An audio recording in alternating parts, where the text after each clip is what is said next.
Hello, everybody. Welcome to another fantastic episode of Behind Them Sticks with your boy Ham Solo 05 Gaming here on the TSWS Gaming YouTube channel.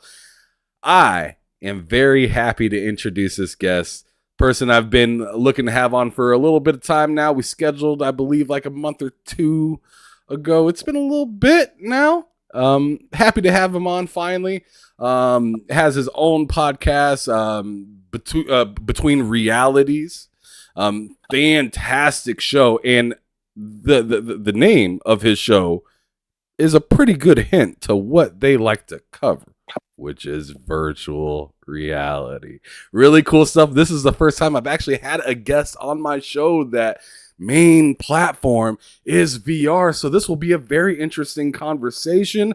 I really want to get into your head and see what you've kind of thought about some of the newer VR headsets that's been coming out as of lately. Some of them are very minimal in the big and girthness of the VR, with that newer kind of one that looks like a pair of shades.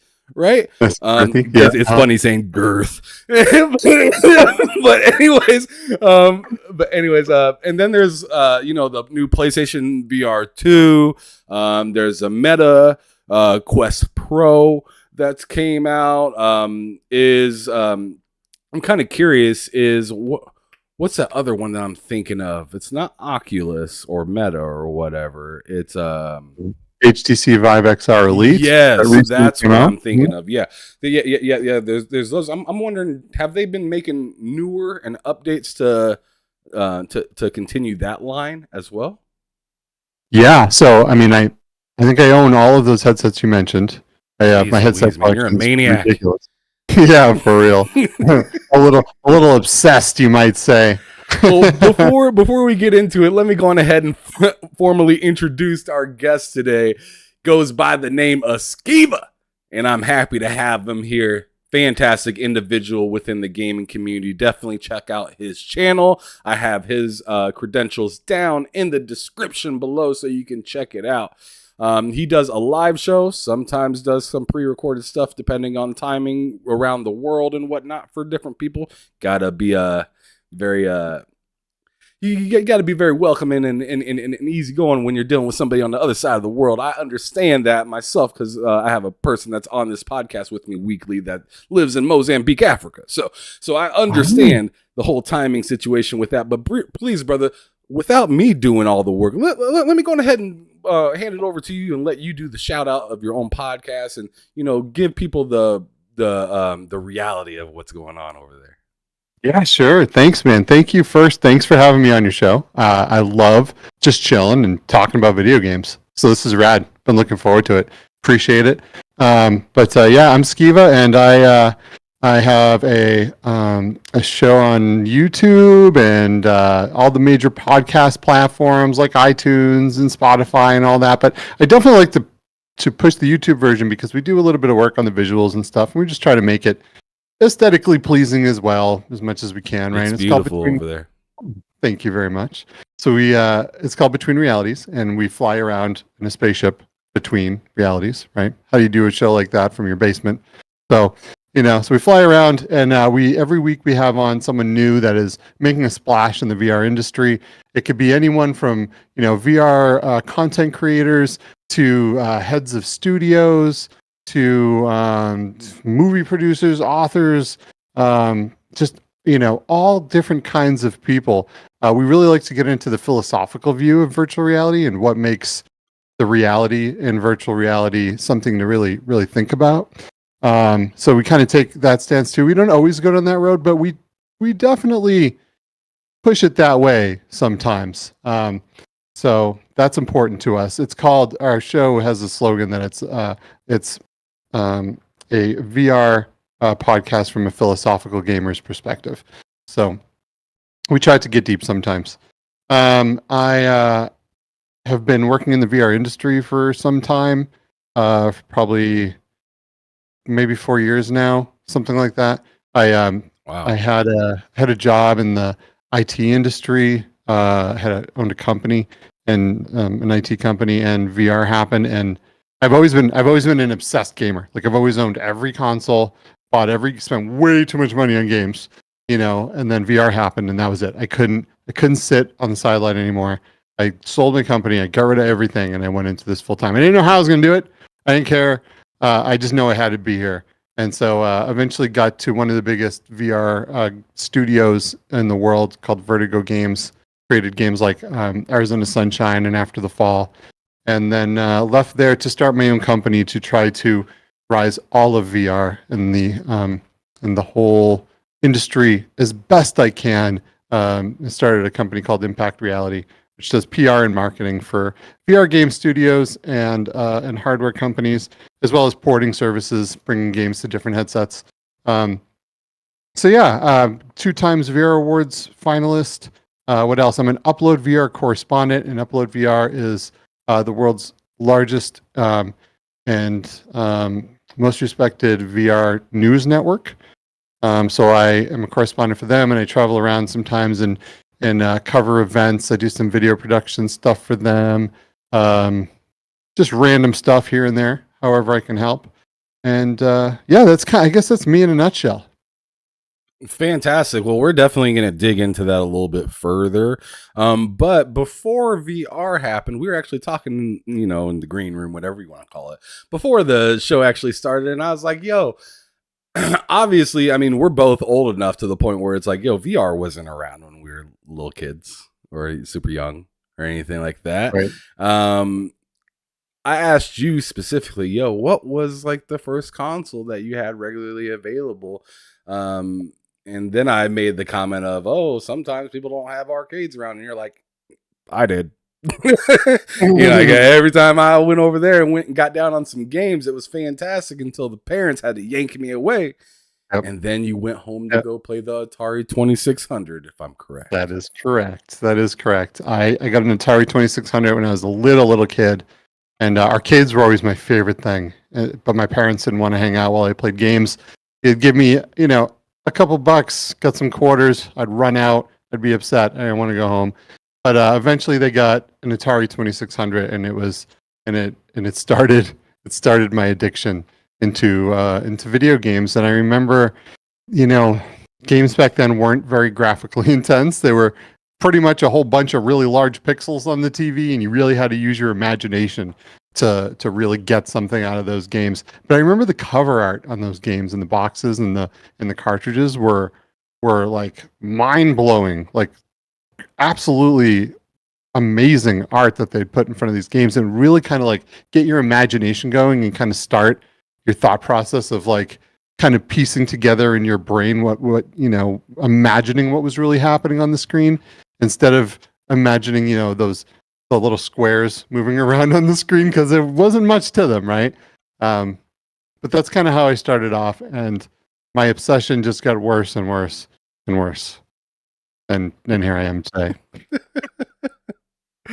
Fair enough. So you say it got worse, but in my opinion, it just sounds like it got better. So from going to the 2600, obviously you said video games were a big deal to you. Arcade, going home, playing your pixel bit games and stuff like that. But like, was it the arcade? Was it Atari? Or was it something else that like got you like hook, line, and sinker for gaming? Yeah. Like, what was it that did it? Because for me, it was like I'm young, but I'm young, but I'm not super young, right? Mm-hmm. So like my first one that I had in house was a Sega Genesis. Okay, nice. Sega Genesis was fantastic, but once I knew I was like hooked was when I got my own, because my family had one previously, but when I got my own PlayStation, my own very first PlayStation, I was like, I'm hooked. This is a problem. Like, I'm doing dynasties in football games, like years of football games. And I'm playing every single game of the season and then going in and doing the recruiting and stuff like that, because I played college football games. Oh, cool. Nice. And stuff like that. So like, it was it was definitely wild, and watching the evolution within just that one console, where like we were starting out with Ridge Racer and like, um and just like games like that, like Wipeout and stuff like that. And then by the end of the generation, you had fantastic games like Gran Turismo 2, and Tekken was running laps. Soul Blade was a fantastic game during that time.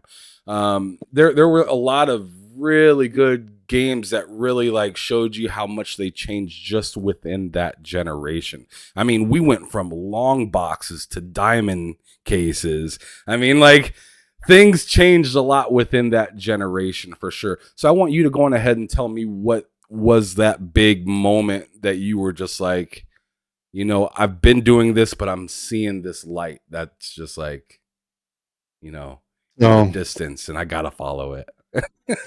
So it was pretty immediate almost. So Atari was that thing where I was like, oh man, I like this a lot.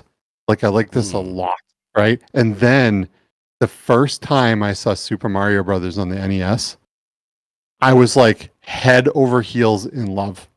Like that was it for me. I begged my parents.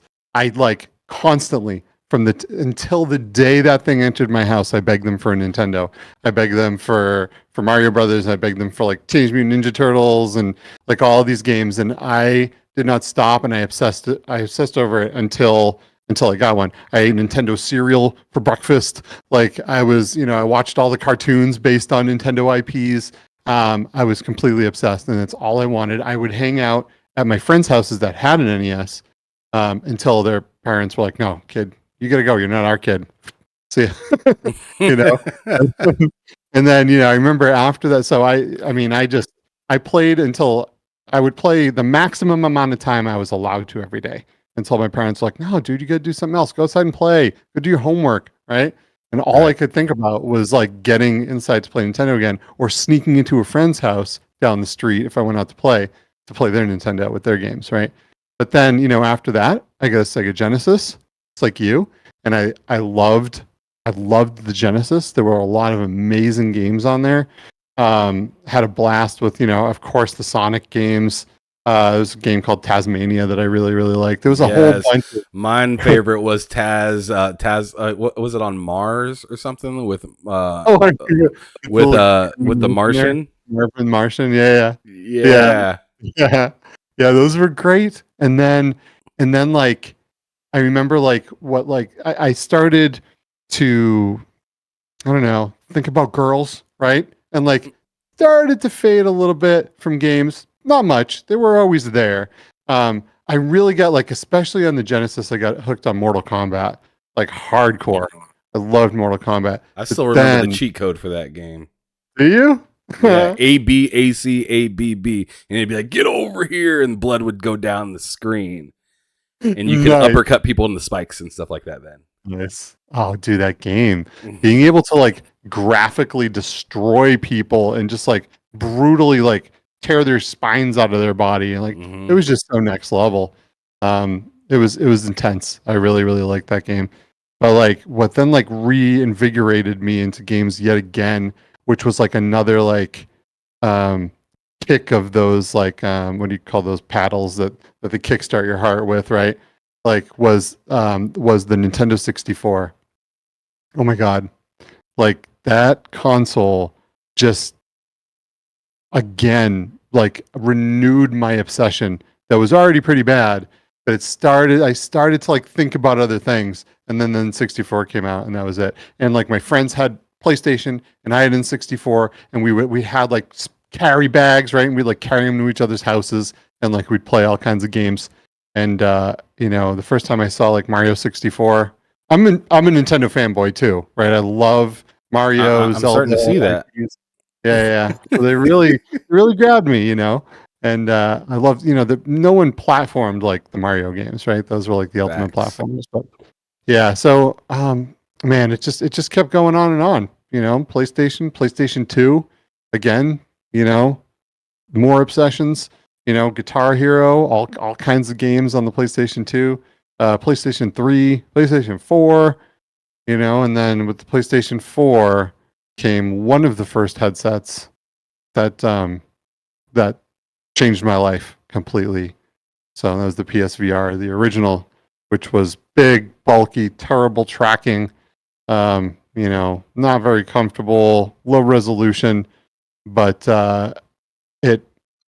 it changed the way I saw life. It changed the way I saw video games. It changed the way I saw immersive entertainment. It was then all I wanted to see. I didn't know exactly. We had video games. We had VR in the past. It wasn't great, right? But Sure. but maybe even before I get into that, let me tell you one other thing that happened to me that what really set me off on this too, because there was Nintendo, there was Super Nintendo, there was all these consoles leading up to it. But in the 90s, before the Nintendo 64, there was a company called Virtuality. And they made these big, giant, bulky CRT VR systems, right? That needed a crane to hold up the headset, right? Because it was like a TV in there, right? It was 20 frames a second of barftastic VR. One controller with a cord on it, and you stood in this tracking ring. It was huge.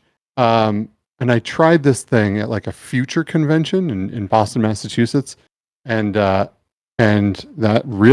was it for me, man. I was obsessed from that point on. It was that in the movie The Lawnmower Man that really I couldn't even fathom what I was seeing. The first VR experience I had was a multiplayer experience with my sister in a different headset, and it was called Dactyl Nightmare. And you were running around on these platforms, floating around in space, and there was a pterodactyl that would come down and try to pick you up and drop you and flat you on the ground, and you had a gun and you tried to shoot the other person. And it was unreal. And I from that point on, I just waited, and I was like, man, VR's coming. It's coming. It's coming. And what was it, 30 years later or something, the Rift Kickstarter happened, and then PSVR 2 came out, and now this. So That's interesting stuff, especially hearing the whole CRT with the whole thing hanging from the rafters and whatnot. So I'm wondering, like you were saying that it was 20 FPS, and yeah, and obviously FPS wasn't the biggest. It wasn't near as big as it is now, right? right. It's super important and detrimental now, in comparison to those days. So I'm kind of curious, what it was like playing something like that then. I mean, you said it was, insane and whatnot, but didn't it just seem so far fetched for the fact that in the terms of owning something like that? You said, that thing's hanging and whatnot, and how do you see something like that and think, you know what, that's gonna be in my house someday? That's a good question. I mean, back then, CRT TVs didn't do high frame rates. They, towards the end of them, they were 20 frames, 24 frames a second or something like that. The thing with VR is if the lower frame rates will make you sick. Right? If you're going to get motion sickness, it's going to be usually because of frame rate. The higher the frame rate, the smoother and more believable things are, and the less chance of motion sickness and stuff like that. So it was a little barftastic, but I will tell you that I had never felt so I stared at a screen all the time. I played video games, and I lost myself in these worlds. And I would go on these quests. I'd be Link, in Hyrule Castle, and I really got lost in these worlds. And to actually put on a headset for the first time and felt like I was literally there, and to look down and see my hands, right? And be able to turn and look around like I was actually present in a game, just sucked me into the world of gaming like nothing ever has before, and showed me an immersion level that I obsessed over for decades and decades after that. Watching anything I possibly could that was VR related. You know, like I said, The Lawnmower Man. I watched so much Tron. You know, getting sucked into a computer, just enthralled me to an almost obsessive point. So it was interesting. I mean, I didn't really see the downfalls. All I saw was the potential of no longer having to look at a flat 2-dimensional image that looked like I was looking at a moving picture or something, right? And I was in it. I was there. I was the character. So Fair enough. So, so you went on to say, like, just a little bit ago that, you know, the PS4 really got you into it with their first iteration of the PSVR. Tell me, tell me a little bit more about that experience and what games were big for you. One of my good buddies that I do a show set on a separate channel with for fun. His name is Twan, and he really enjoys his PlayStation VR. His PSVR 2 he likes, but he's very irritated that they didn't allow the backwards compatibility of some of the games because his favorite game from the original PlayStation VR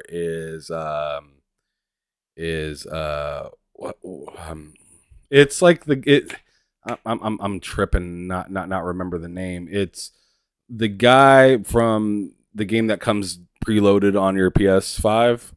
Astrobot, yeah. Mm-hmm. Astrobot. Yep. So that game he said that game brought him dang near tears because it was just so dang good. I want to know like what it was for you that made the PlayStation VR the first one good. So it was actually the second thing I played on there.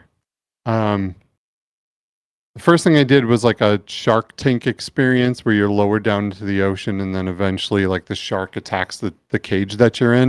And it was really, really cool. And I was like losing my mind over it. But what really got me was a game, and it was a very short experience. It was maybe a half hour long. And it was called The London Heist.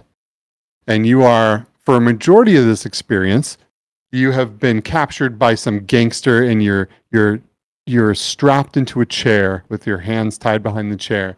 And this dude is screaming in your face and interrogating you. But through this interrogation, you live the different scenes that got you up to that point. And one place that you start in this restaurant, you're sitting at this table, and you're sitting there, and there's an ashtray, and there's a cigar in the ashtray. And you pick up the cigar, and there's a lighter, and you light it, and you're like, whoa, okay, that's cool. And then you put it in your mouth. And you're like, whoa, okay, that's cool. And you see it kind of sticking out, and you grab it, and then I'm like, I wonder, like just for pure immersion, I brought it in, and then when I blew out, there was smoke, and I like lost my mind because it used the microphone for that blowing noise, and it actually blew smoke after you hit the cigar, and I was like, like my brain just melted out of the headset, and I'm like, oh my god, I'm this guy. Like I'm here in this game right now, and it just did things to me I can't even explain. It really took me back and blew me away.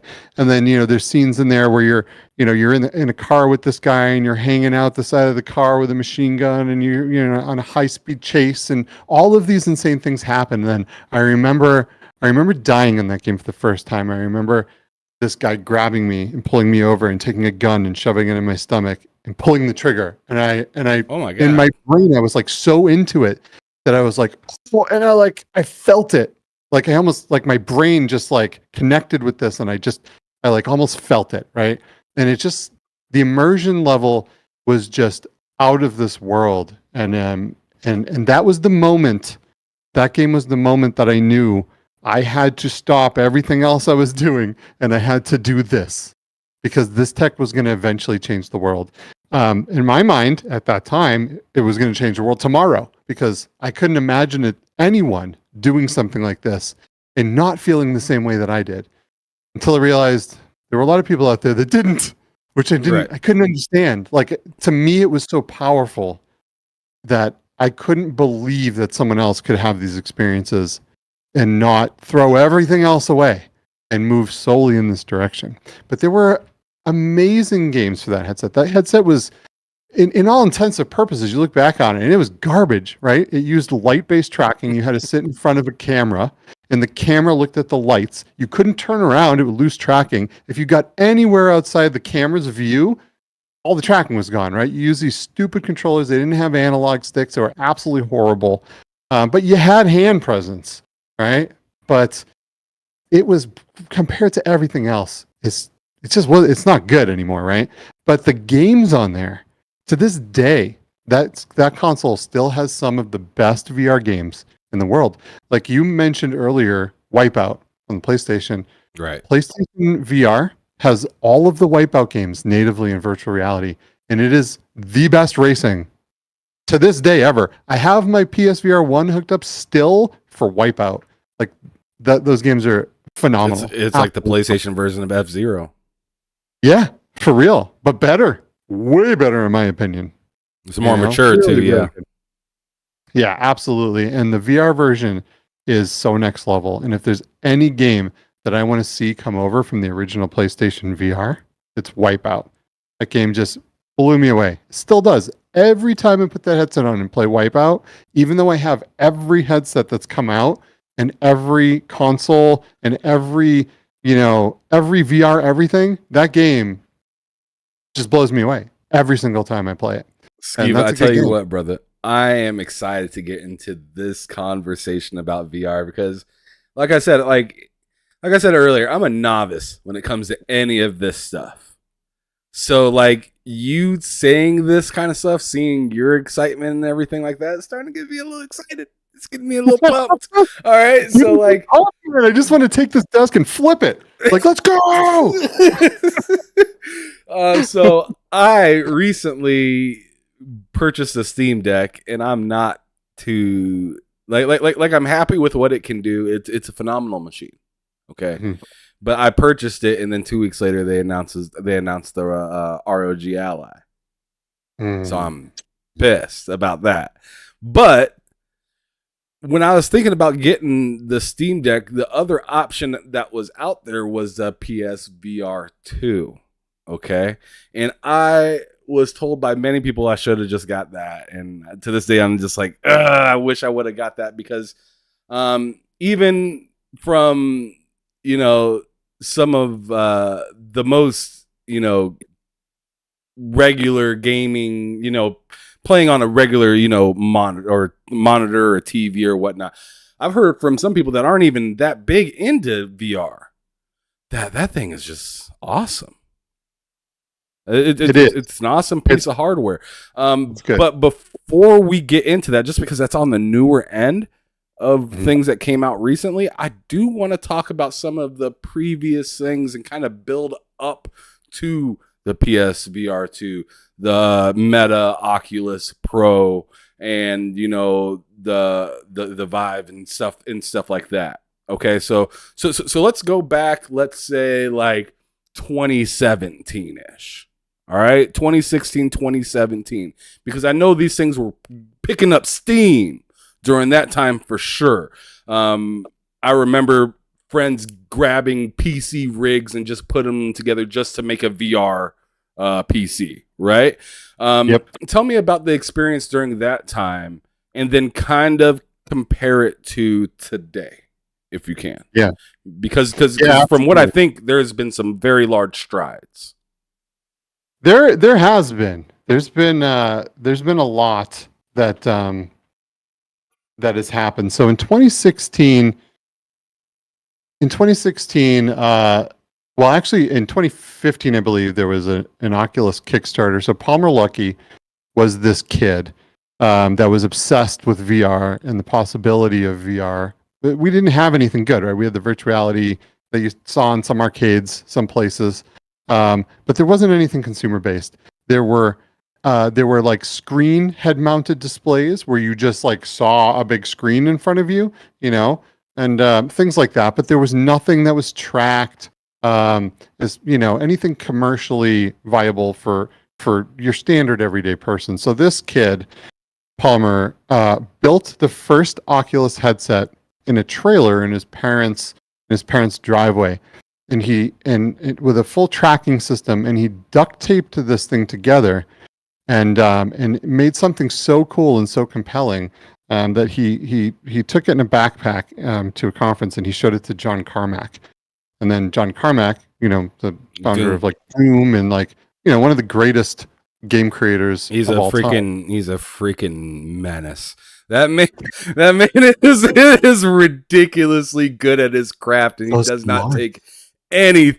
He doesn't take any crap at all. I remember I had Seamus Blackley on this show and whatnot. He was talking about working with him and how good of a dude and everything he is, and just how impactful he is into gaming, and people need to take more note of what he's actually done to transform. He's a legend. He's a legend. Yeah. Mm-hmm. I mean, it's more than just Doom, Quake. I mean, all kinds of stuff, and just getting that specific game like Doom and Quake and stuff to run like everywhere, butter smooth with like a freaking Raspberry Pi and crap is insane. It's insane, the optimization and work that they put into their craft. Sorry to jump on that side thought, but you just mentioned his name, and I just feel like there's some respect to be given. Absolutely. Moment of silence for John Carmack. The dude is amazing. He really is. But he's one of the smartest people, I believe, in the world. Like, the guy is so smart. He went into Oculus, and he started bringing VR to where it is today. And then he left to focus on artificial general intelligence. So, I mean, the dude has a mind on him that it far surpasses so many of our generation. But anyway, mad respect to Carmack. But Palmer Luckey brought this thing to Carmack, and the whole thing started. So if he saw something and shifted his whole career, how special this was, right? This kid brought a duct-taped piece of tech together that he put together in a trailer. And Carmack's like, what in the world, right? And they, and so you could smell the passion. You could smell it. Yeah, yeah. And eventually Zuckerberg from Facebook got his hands on it, and he saw it too, man. And eventually bought them for billions and billions and billions of dollars. So there's more garage life. Yeah, for real. But back in the day, so that was happening, and because of my previous obsession with VR, all the way from the time I was a kid, with the virtuality and Lawnmower Man and all these awesome VR things, I watched this. I watched all of these things happening, and I remember going, man, I need to buy into this, but right now I do not have the money to go out and buy some sick gaming rig and then buy this headset, and like I just, like, unless I sell a limb, this isn't happening. I was gonna say, that sounds like thousands of dollars, bro. Yeah, it was. It was a lot of money, and it was a lot of money too for something that you hadn't tried, right? This was all very conceptual still. The only very few people in the world have tried this tech up until this point. So I had heard that PlayStation had something called Project Morpheus that they were working on, and it was PlayStation's VR headset, which ended up becoming PlayStation VR, right? So I kind of waited on that, and in late 2016 that released, and I was at a Best Buy the second that store opened, and I had that thing in my hand, because at that point then I only had to buy the headset. I already had a PlayStation 4. I just needed the headset.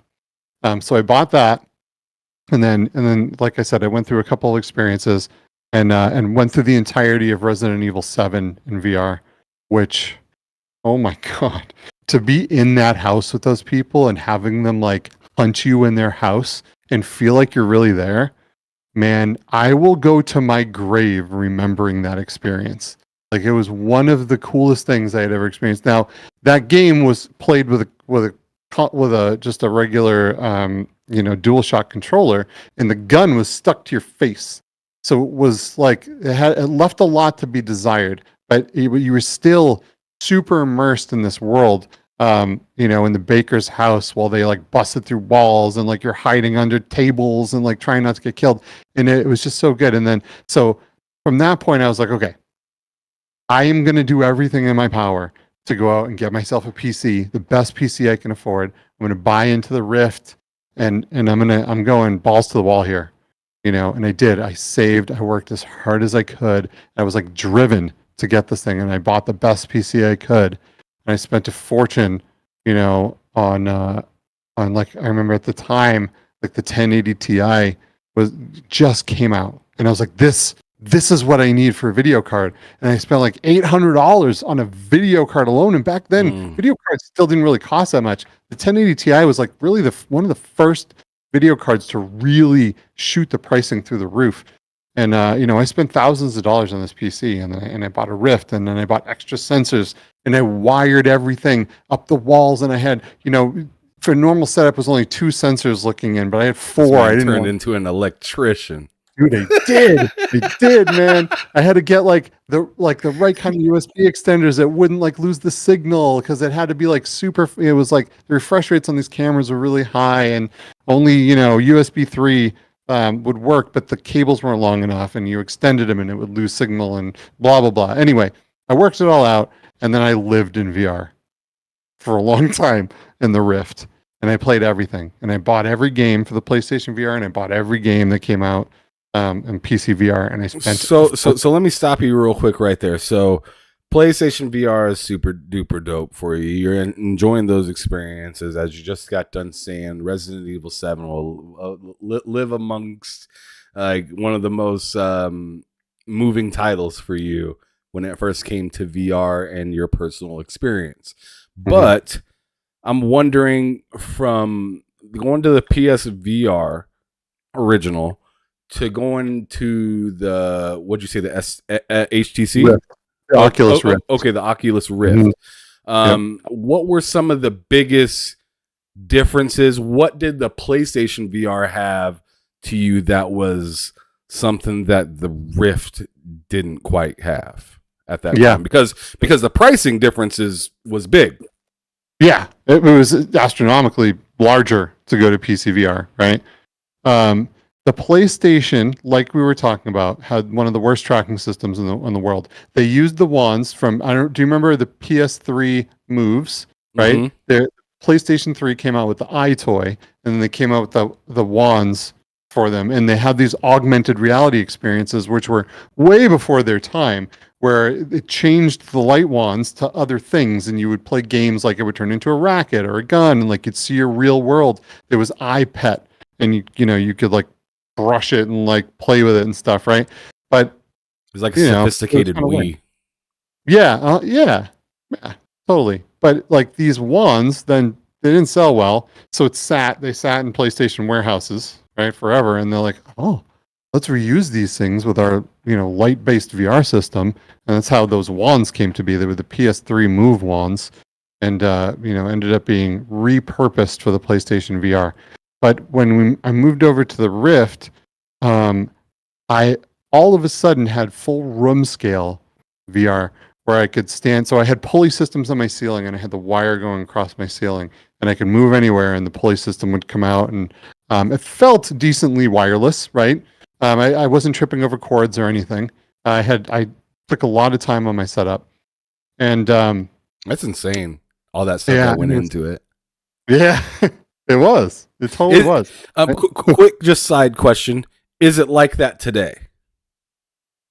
Like with the wires and the room scale, or with the way that you have to kind of set up for room scaling? Yeah, is it very similar to what it was, or is it a lot more simple? It's a lot easier now. It is so much easier now. Okay, so before we go there, let's go back now and get back to the what you're talking about, because I can't wait to get there. I can't wait to talk about that newer stuff and whatnot. But I want to keep it in order, and I want to jump too far ahead. So continue, brother. All right, cool. So I now had room scale VR. I was used to having to sit in a chair, stationary, facing one direction at the PlayStation camera, or lose tracking. Right. There are games that you're reaching for things, and all of a sudden you get past the camera, and it breaks your immersion because now your hand stops, or it flies away, or whatever. Now I can walk around the room, the entirety of my room, and pick things up and lean over and duck down and squat and lay on the floor with a gun and like all of this stuff. And I had thumbsticks. I had like legitimate thumbsticks where I could push to walk. I didn't have to push, triangle or square to like strafe and like all the weird things that that were for the PlayStation VR. I had thumbsticks. I had to this day, I believe the Rift CV1 controllers are the most comfortable, best VR controllers that ever were. They're absolutely phenomenal.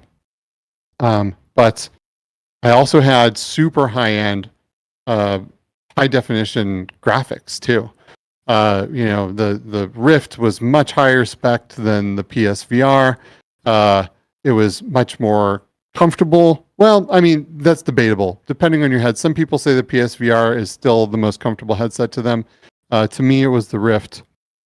But I had experiences that were, to me, far surpassed what was on the PlayStation to a certain degree because of the room scale, because of the thumbsticks and the controllers. But the thing is that the PlayStation, Sony has developer relations, and they came out with some of the sickest, most awesome titles for the PSVR ever, and that the PC just never got.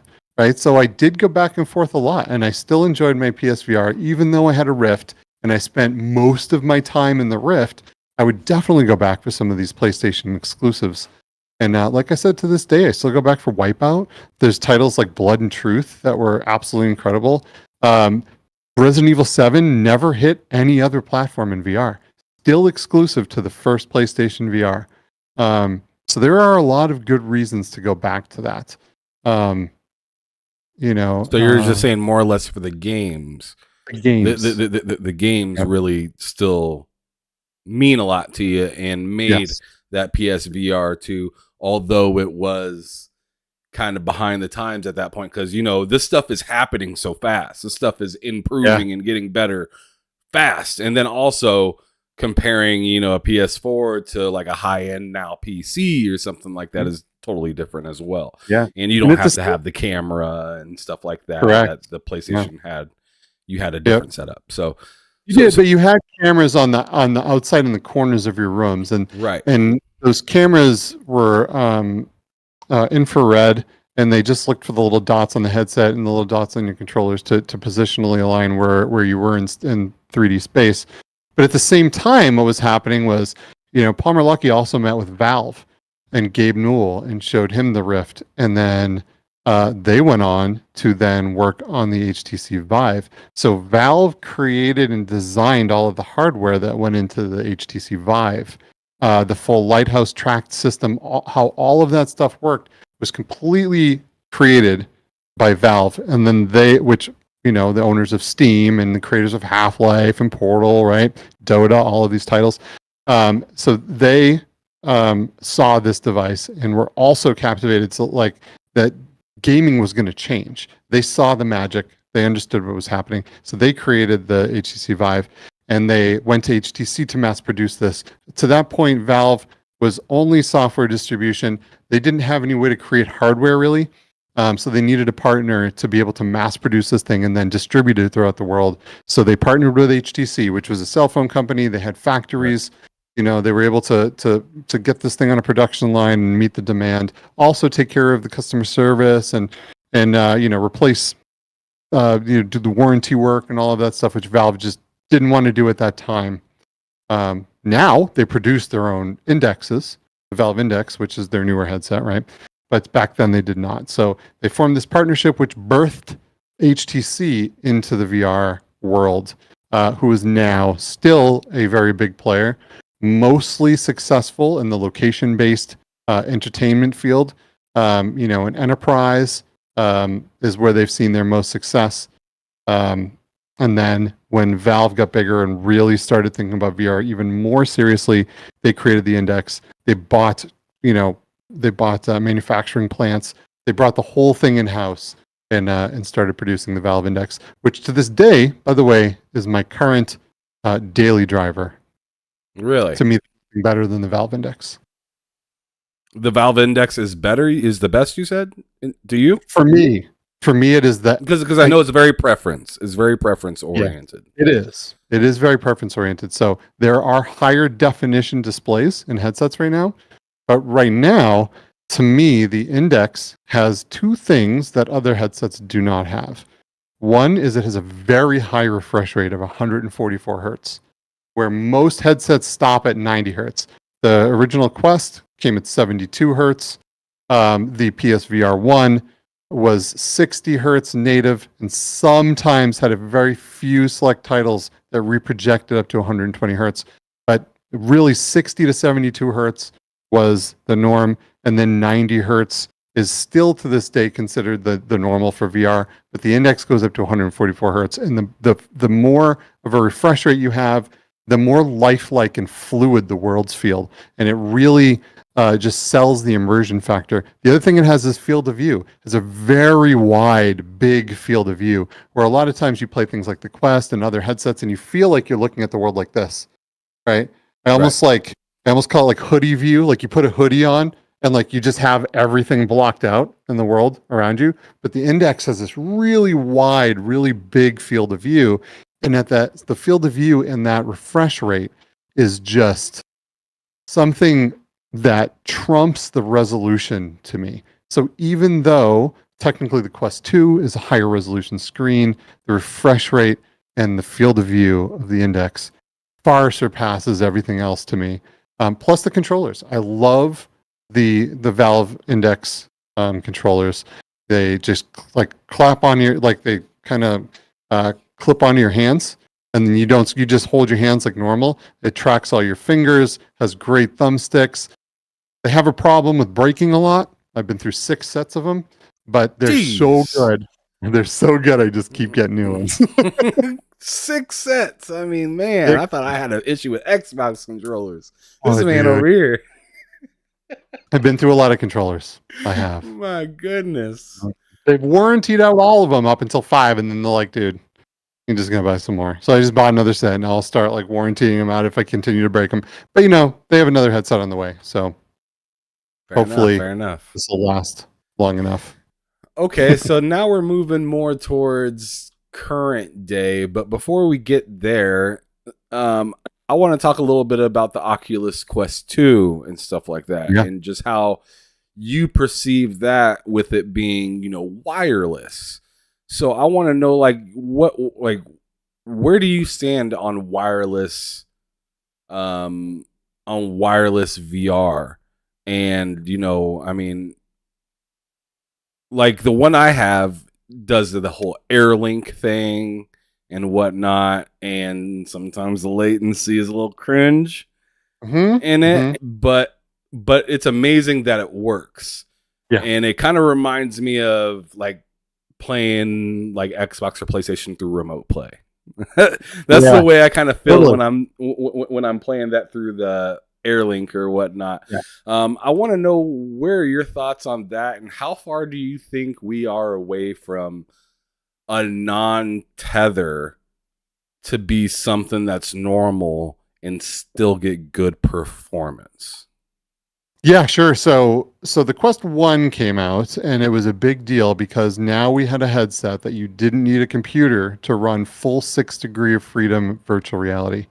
And for anyone that doesn't know, 6 degrees of freedom means you can do this up and down, but you can also move in and out, up and down, and the world doesn't follow you, right? You are free and present to explore the entire world like you would with your own real head.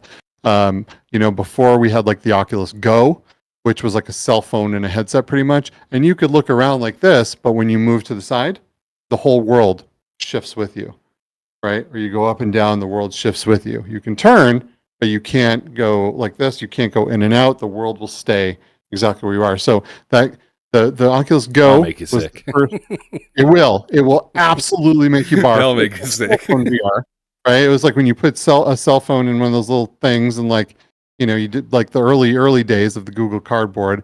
This was just like a pro version of that, where the cell phone stayed in there, right? So it wasn't very good quality. But then we had the Quest, and the Quest had 4 cameras on the outside, which tracked you through all of space. So now all of a sudden you can go, you can go to like a gym if you want, or like a basketball court, and use the entire space and run around with a headset if you want. And that's a big deal. That's a huge step in the right direction. And to be able to do all the processing on the headset is huge. What you have to understand with that, though, is this is the Game Boy to the Nintendo. or the PlayStation Vita, the PlayStation 4, right? This is the mobile thing. This is the handheld version of the real thing. Now, you were talking about being able to wirelessly tether to your computer, and that's a big deal, right? To be able to connect to full-blown PC VR without wires and stream the whole thing to your headset. Now, if you have an old router, if your router doesn't have enough RAM, if it isn't Wi-Fi 6 or better, you can have latency, and latency makes you sick. So if you can imagine moving your head and the world doesn't move for an additional second, you're going to probably barf. If you move your hand and then all of a sudden a second later it moves, that's no good, right? So you have to have clear line of sight to your router. You have to have 6 or 6E, preferably. 6E removes a lot of latency, and it has to be a good router with a lot of RAM, a decent processor in it, because it has to be able to do things really, really fast when it's streaming VR to have a really good experience. Now, when I use my Quest 2 to wirelessly stream experiences from my PC, I have no perceivable latency at all.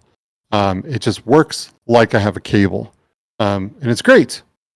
I still use a cabled headset because I prefer that high frame rate and larger field of view and blah, blah, blah that the index has. You don't want to deal with it. You don't want to even have to deal with it. You're just like, I'm wired. I don't have to even think about it. Yeah, exactly. I don't have to, my index isn't going to run out of batteries because it's powered on a cable. Now, I am a graphics whore. I will admit that. Right? So, that was very frank. I am going to take that tethered experience over the wireless one, but I am the majority of consumers, and we've seen this through all kinds of studies and all just go out there on Twitter and just look, ask, do a poll. People want wireless. They're sick of the wire. They will take a reduction in quality to be wireless. And we've seen that. The Quest 2 has the highest adoption rate of any headset ever in history. It's sold tens of millions. Like I think I can't even remember the number it's up to right now. It's ridiculously high how many headsets this thing has sold. But you know, most people don't have the router and the PC to run full virtual reality experiences wirelessly, so they are stuck with the mobile versions of the games they have on their headset. And while that is definitely better than not having VR at all, you just have to have that mindset. You have to understand that what you are getting is the handheld version of the real thing, right? It's still awesome. I loved my Game Boy. I loved my PSP and my Vita. You know, I loved it. Your Stream Deck is not, or your Steam Deck is not getting 4K, 120 hertz, right? It's getting 720p on that little screen. It's still awesome. It's great, but it's not the full experience. Right. So, but still, consumers want wireless. It's just the portable experience, just like the other stuff you were talking about. It's the mobile experience. It is. And you can do things with this that I can't do with my Index, right? Like I've gone and rented basketball courts for things like Space Pirate Arena, where you map out the entire court, and then all of a sudden you and your friend are both in quests and walls come up out of the floor, right? And all of a sudden now you're in a full virtual environment and you are physically booking it through these environments, ducking behind virtual walls, flying out, shooting your friend, that's across the court. You can't do that stuff with wired PC VR. It's not a good experience, So this sounds dangerous. A necessary evil.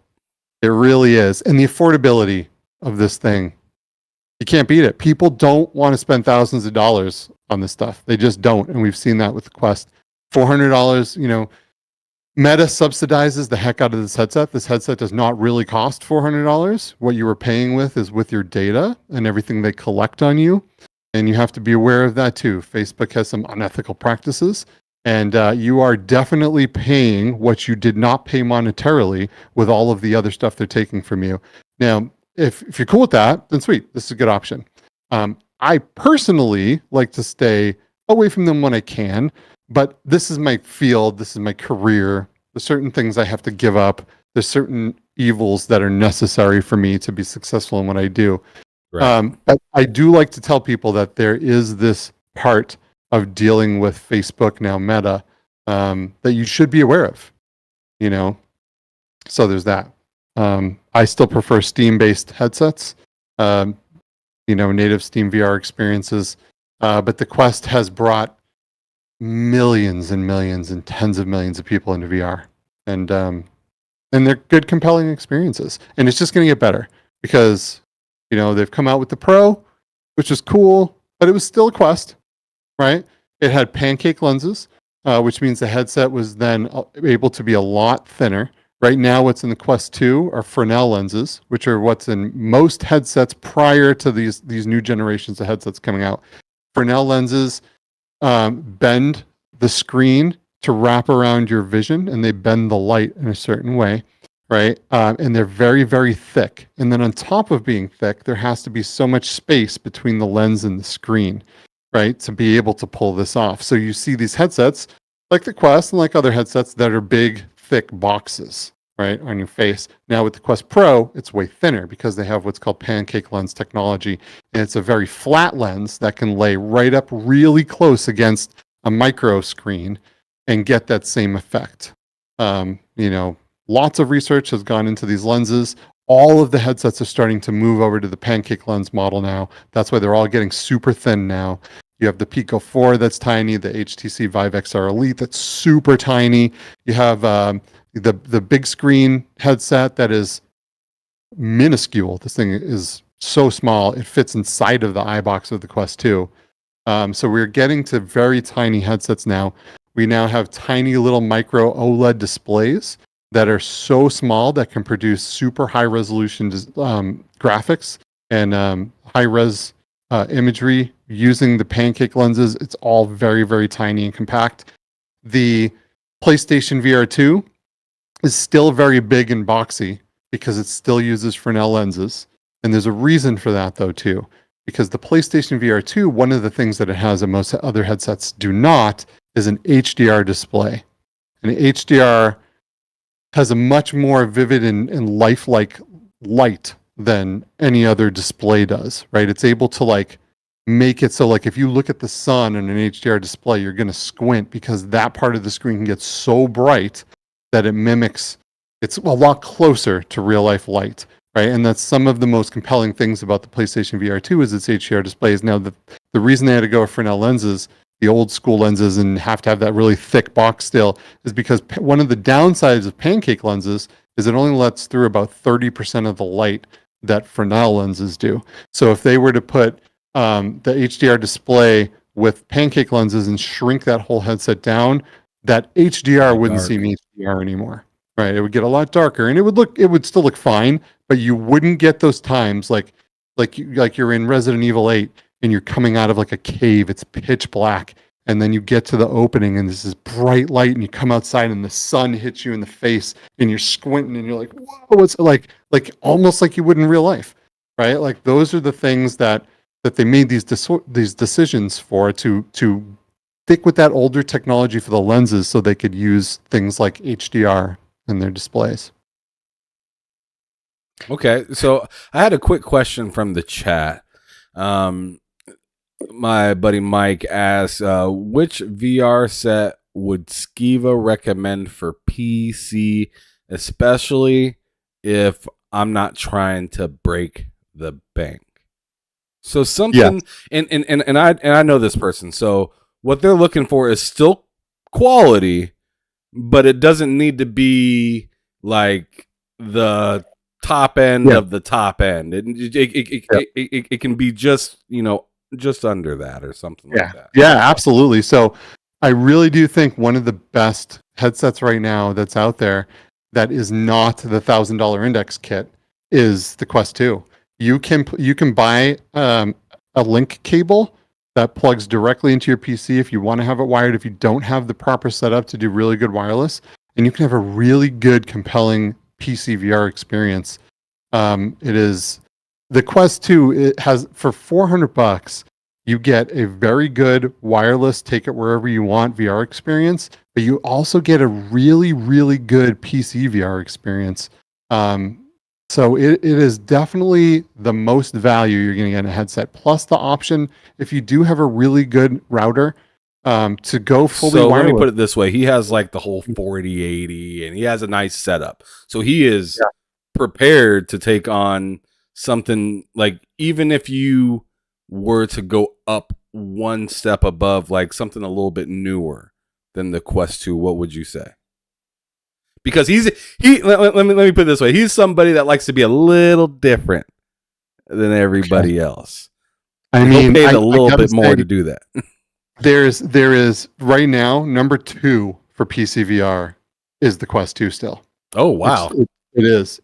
It's not going to be like that for much longer. There are multiple new PC VR headsets coming, right? I would say that the Pico 4 does have the Quest 2 beat in PC VR, but you can only get it in Europe. So if you are in the States, you're kind of out of luck.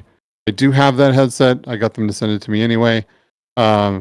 But you can't get it here. And even if you do, the apps to set it up and stuff are blocked in the United States. It's owned by ByteDance. There's a lot of things happening with ByteDance and TikTok in the States as far as law and legislation and possible bans of the company. So do with that with what you will. But right now, I'd say the Quest 2 is here. And it's the that Valve serious. Yeah, it's pretty serious. So, I mean, I have a Quest 2. I have the link that goes straight to the PC. What are some games that really bring that Quest 2 to life? Because, like, in my opinion, whenever you hear somebody talk about the Quest 2, they like to talk about Beat Saber or Super Hot or, just your, like...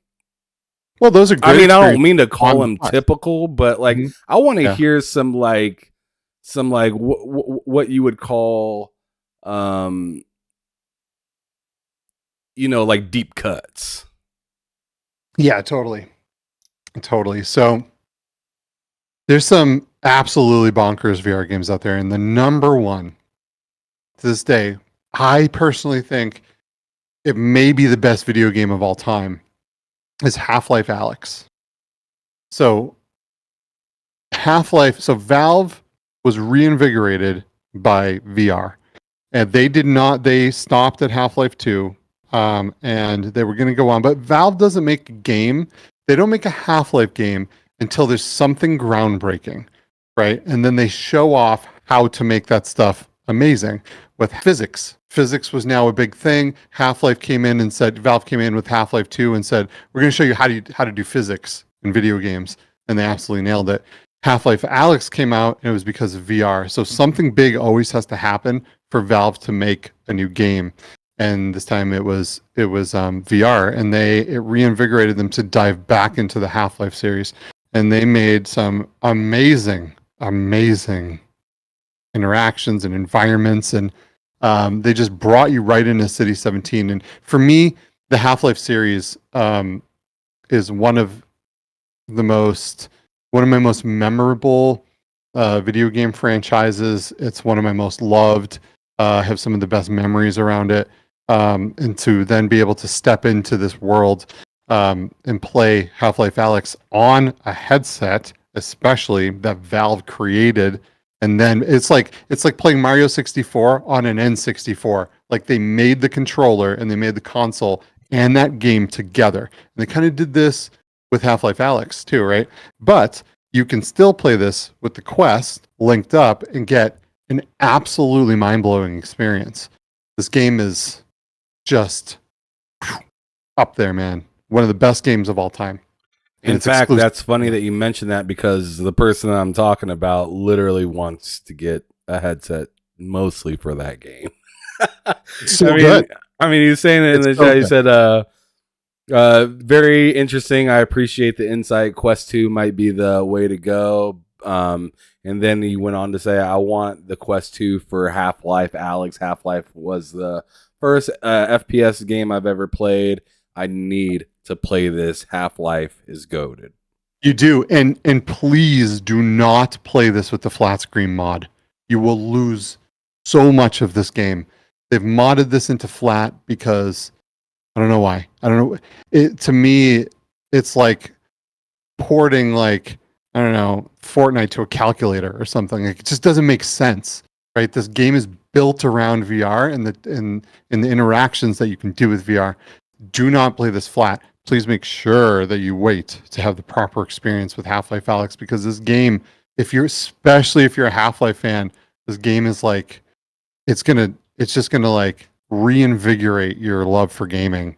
In my opinion, it did. Like I cried a little the first time I played Half-Life Alyx in VR. Jeez Like, Louise. it is one of, it was, there's like, you know, like the birth of my child, and then there's like VR and like Half-Life Alyx, right? Like I just like, I can't even tell you.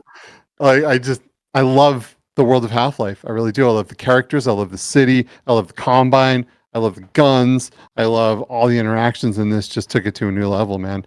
And they're gonna keep going with this stuff. You know, Valve is coming out with the Valve Deckard, which that's the code name. I don't know what it'll actually be called. Maybe it'll be the Index 2, but it'll be a combination of on headset processing and split rendering with the PC to be able to bring you full games like Half-Life Alyx on your headset. So there's going to be new stuff coming. There's also the Quest 3, and it's right around the corner. So you might hold off. I was just getting ready to ask that. Getting ready to ask because this Quest 2 has been out for a hot minute now. Yep. It's been out for a hot minute, and I know there's been rumors of a new Quest kind of coming on.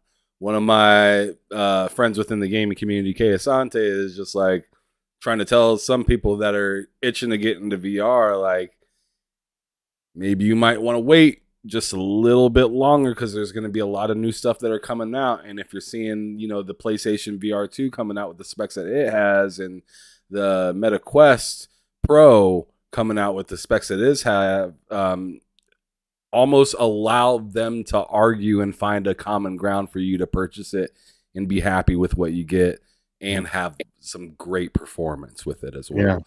Yeah. So I was actually going to ask you that as well. So as we see, the Steam Deck came out like a little over a year ago.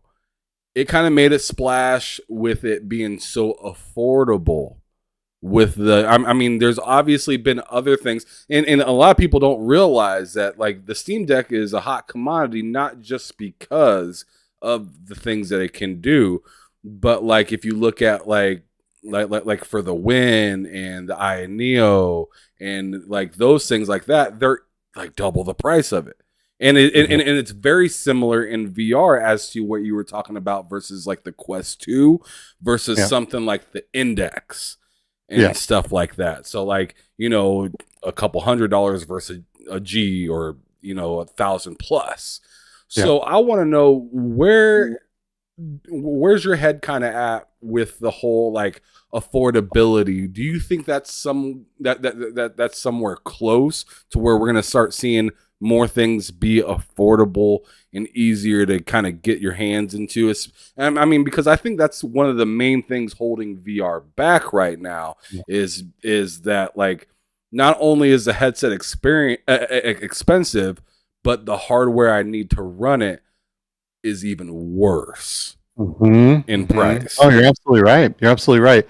The thing is though, so take for example the Vive XR Elite. So this headset came out. It has the same processor as the Quest 2, but it is a quarter. I can't remember exactly. Maybe a quarter of the size of it. It has new technology. It has the pancake lenses. It has, you know, decent displays. It has diopters. So if you wear glasses, you can just change the lenses in the headset, like twist them until they match your prescription. There's a lot of things about this headset. They're a little bit better. But fundamentally, it's very close to the Quest 2. It's also $1,100. And it's $1,100 because that's what the hardware costs, right? HTC is saying, we are not going to sell your data and collect your movement and your bio data and everything that you're looking at and how long you're looking at it and blah, blah, blah. And we're not going to sell that off to anyone. We're going to keep that data exclusive to you, but now you have to buy the hardware, right? So it depends where your value is. That's the trade. You're either buying the headset itself. For me, it's no contest. My data is worth way more than $500. It just is. What makes me is if someone wants to buy that, they're going to be offering me millions, not hundreds, right? So for me personally, I would rather go out and front the money. But I'm also lucky enough to where I guess I can. Do Do you know what I mean? Some people do not have the option. They don't have the funds. They have a bunch of kids. They got priorities. They got medical bills. They got credit card. Like, I get it. Life is not fair. You don't always have the extra change to do this stuff, right? I am lucky because this is my field, and a lot of these companies give me these headsets, right? Some of them, they don't, right? I bought my Index. I buy all the controllers. Valve doesn't care what I'm doing, right? They don't care at all. But a lot of these headset companies do give me their stuff. So I am lucky. I am fortunate. I understand that. But when it came to the Index, I paid. When it came to the XR Elite, I paid because I personally do not want them subsidizing the hardware. I would rather buy my data back. If you want affordability, then you're probably looking at the Meta line of headsets, because they are subsidizing $1,000 VR headsets for half the cost, for less than half the cost, right? So you're going to get a really good headset for like $400, and the Quest 3 is going to be more expensive. Meta has already come out and said, we can't hit this price point again. With the tech we're putting in this, we just can't. It's going to be more expensive, and they'll probably start it higher and bring it down like almost every console does. You know what I mean? It starts at the highest price. The Quest 2 was interesting because it went up in price way It after did launch. After launch. Like a year and a half, 2 years almost, or something at a certain cost. And then they were like, we just can't continue to eat this, because they have shareholders they had to make happy, and they were taking too much of a loss. So they had to rise the price.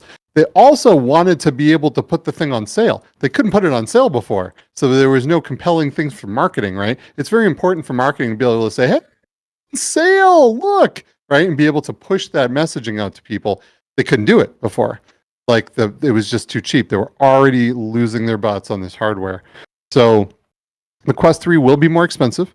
It will definitely be way better in performance. It'll be maybe just over double the performance is what they're saying. How about that data collection, though? Is it still going to be the same? Oh, yeah.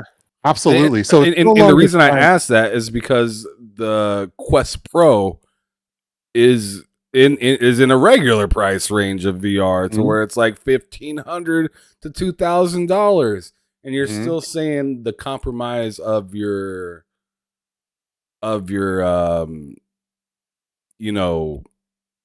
your data. Like, your data's still there when it's buttoned up with the other competitors that are doing some great work as well, but not doing the data. Exactly. So this is all about where your personal value is. Where does the hardware subsidization, like, what does that mean to you personally? Are you more apt to buy a headset and give up your data, which is fine if you want to. It doesn't matter. It's you. You can do whatever you want with your data, right? If you want to give it to a hardware company to subsidize the hardware, that's awesome. You can, and you can get into VR in an affordable way. And you will be able to with the Quest 3, and it'll still be cheaper than most other headsets. It will probably start off $100 more maybe than the Quest 2. I'm guessing. This is speculation. Right? They have said that it will be more expensive, so I'm guessing it might be $100 more. Maybe it'll be less than $100 more. Who knows? Maybe it'll be more. But the performance will be doubled. You'll get those pancake lenses. It will be way thinner, way lighter. You're going to get, more compelling games. It's a lot easier to develop for a system that doesn't have such restraints with its processor. Right? You got to remember these cell phone processors in here. It's not going to be, you're not going to get what you get with a 4090. You know what I mean? And like an i10 Intel processor, you're just not. You're playing something on a cell phone that's embedded into one of these headsets, albeit very, very powerful cell phone chips, right? So you're going to get a really good value there. Now, if you want value plus performance, if you already have a PlayStation 5, you're going to get better graphics and better AAA title support on the PSVR 2. Now, it just launched. There aren't as many games as there will be coming down the line, but Sony has developer relations. They have access to companies like Rockstar. They have purchased some big studios that know how to do VR, specifically because they know how to do VR as well as flat gaming, right? So they're going to be pumping this hard. They're incentivizing their developers to make VR versions of their games. They want this to do well because ultimately gaming is about immersion, right? And you don't get more immersive than being the character. They know this. They know this is the future. Right now, it's cost prohibitive. You got to put this thing on your face. You know what I mean? It's not, sometimes it's not pleasant depending on your face size, if you wear glasses, all of these things, you know, but they are going to be pumping out some of the best content. And it is way better as far as performance. The performance on the PS5, it's way faster. The PlayStation VR has eye tracking, and what the PlayStation VR 2 has eye tracking. And what that means is they can use something called dynamic foveated rendering. And if you don't know what that means instead of rendering the entire display all around your face at full 4K resolution, trying to get 90 to 120 hertz a second at that resolution, they can now take this little dot on the screen and render only that at full definition, and then everything else is kind of blurry. And when you move your eyes, that's all you see. That's exactly how your eyes work in real life. Everything in your peripheral vision is somewhat blurred, but you can't tell because when you look over there, all of a sudden it's in full definition, right? And that's how the PlayStation VR 2 works. It's one of its features. It watches where you're looking and it renders that section of the screen. So now, instead of rendering that whole display, they only have to render that one tiny piece. So they get all of this performance back and they can pump up the graphics and get games that look a little bit more like what you're used to on a full gaming PC, right? Yeah, that allows it to sit on ice a little bit and stay cool. Yeah, exactly. And to really be able to pump up the performance because you're only pumping that full power into that small little tiny part of the screen. So they can really dial up their game here. Right now, it's one of the only headsets that has that. The Quest 3 was supposed to originally have eye tracking. It's a very expensive feature. And they have said that they're not going to put it in this generation. Eventually they will, right? That also comes with Meta. It's weird because when Meta can see exactly what you're looking at, they know more. They will eventually know more about you than you will. When you look at something for an extended period of time, there's a reason you are. Maybe subconsciously you don't know why. Maybe you don't know that type of person or that the way that person's body is shaped is like attractive to you or something, right? But you're looking at it for a reason. They're going to collect that data and they're going to know what your preferences are. They're going to know when you're looking at an ad, how long you're looking at it for. They're going to know when you're looking at something and say, oh, that's exciting, this person. We're going to beef that up more. We're going to do more of that. Or we're going to place ads in these places that people look at the most. Or they're going to do all of these tricks, and Meta is all about that. And they really want statistics and data. Yeah, exactly. And that's what their whole business is based off of. PlayStation isn't like that at this time. Maybe they will be at some point. But right now, PlayStation's focused on gaming. They're using these features to make the best gaming thing that they can. Right? So, PlayStation has, MetaQuest has a bigger library right now of less quality games as far as the graphics are concerned.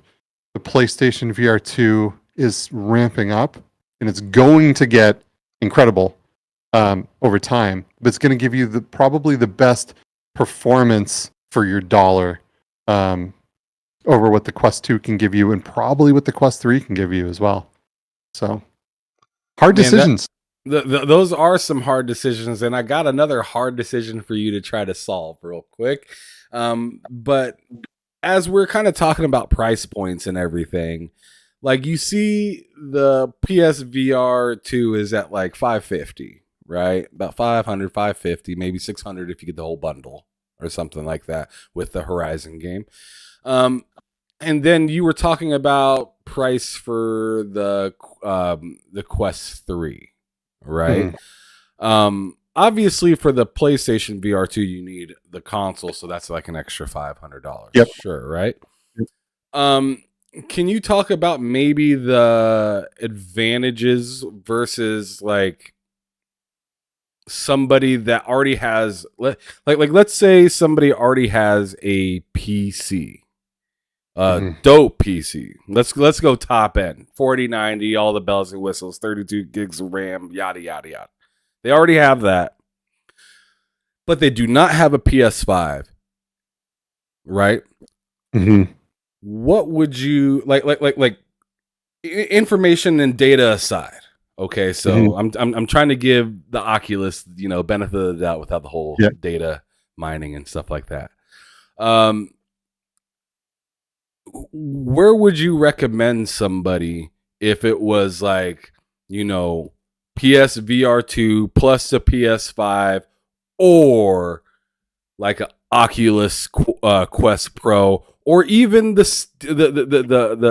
Steam headset that you were talking about? That's because once you spend the money for the PS5 and the PS5 VR 2, it's about the same price. Yeah. Right? Where's your head at on that? At the end of the day, PC VR is king. It's absolutely hands down king. So it's kind of Xbox, PlayStation argument too. When it comes to certain things, sometimes it's the exclusives that matter to you. If you are super into God of War and PlayStation VR comes out with a God of War game, that might trump your decision. But as far as the technology and performance, you're going to do better with PC VR and a headset. You can do with PC VR, you can do full body tracking. You can put trackers all over you. You can completely bring yourself into VR. You can put on a full haptic suit. You can put on a vest, feet, arms, legs. You can do all kinds of insane things that you cannot do on a PlayStation. And PlayStation is a lockdown ecosystem. You get what they give you. Granted, those things are pretty awesome right now. The PlayStation VR 2 has full face haptics.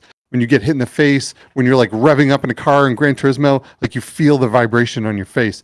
It has full adaptive triggers. So every gun in a game feels different. A machine gun is actually going to kick your fingers out, just like the adaptive triggers do on the PlayStation 5 DualSense controllers. It's the same thing on the VR controllers. Those haptic triggers and the advanced haptics in the controllers are super immersive inside of VR. Right? You're not right now. Those things don't exist on the PC. Those triggers and those controllers don't really exist. They do have, for more money, you can buy a bHaptics vest. You can buy the bHaptics facial interface.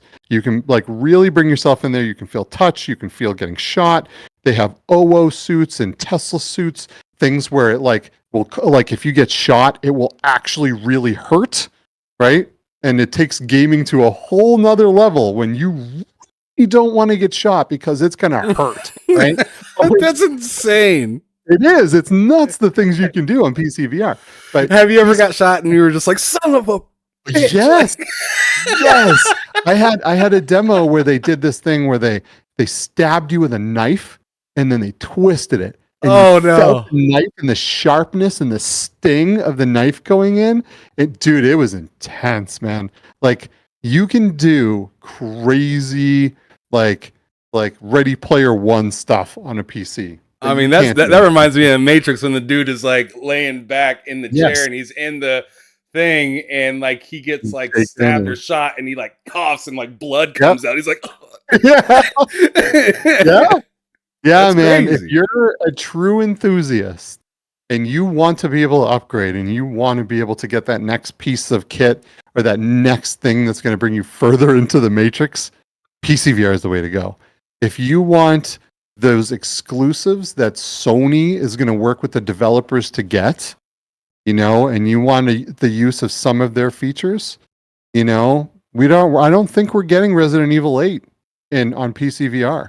But I played through that entire game in VR on the PlayStation VR 2 with the face the haptics and the adaptive triggers. It was a phenomenal experience with the HDR and the headset. It's just an absolutely amazing experience playing through that in the PSVR 2. I don't have that on the PC, but the PC also has a bunch of games that the PlayStation isn't getting.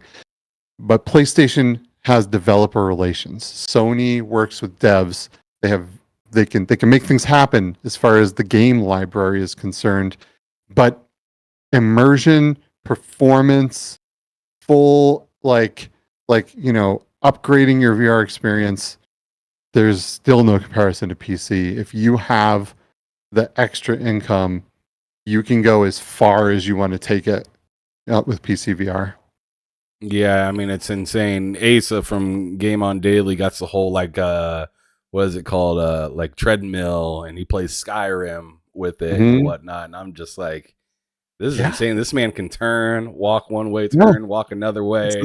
And you can have the haptic suits. There's a mod where you can have a fan with a thing on it, and when the wind blows in the game, it kicks the fan on and it simulates the air. Like, people have modded Skyrim and VR on PC to insane levels.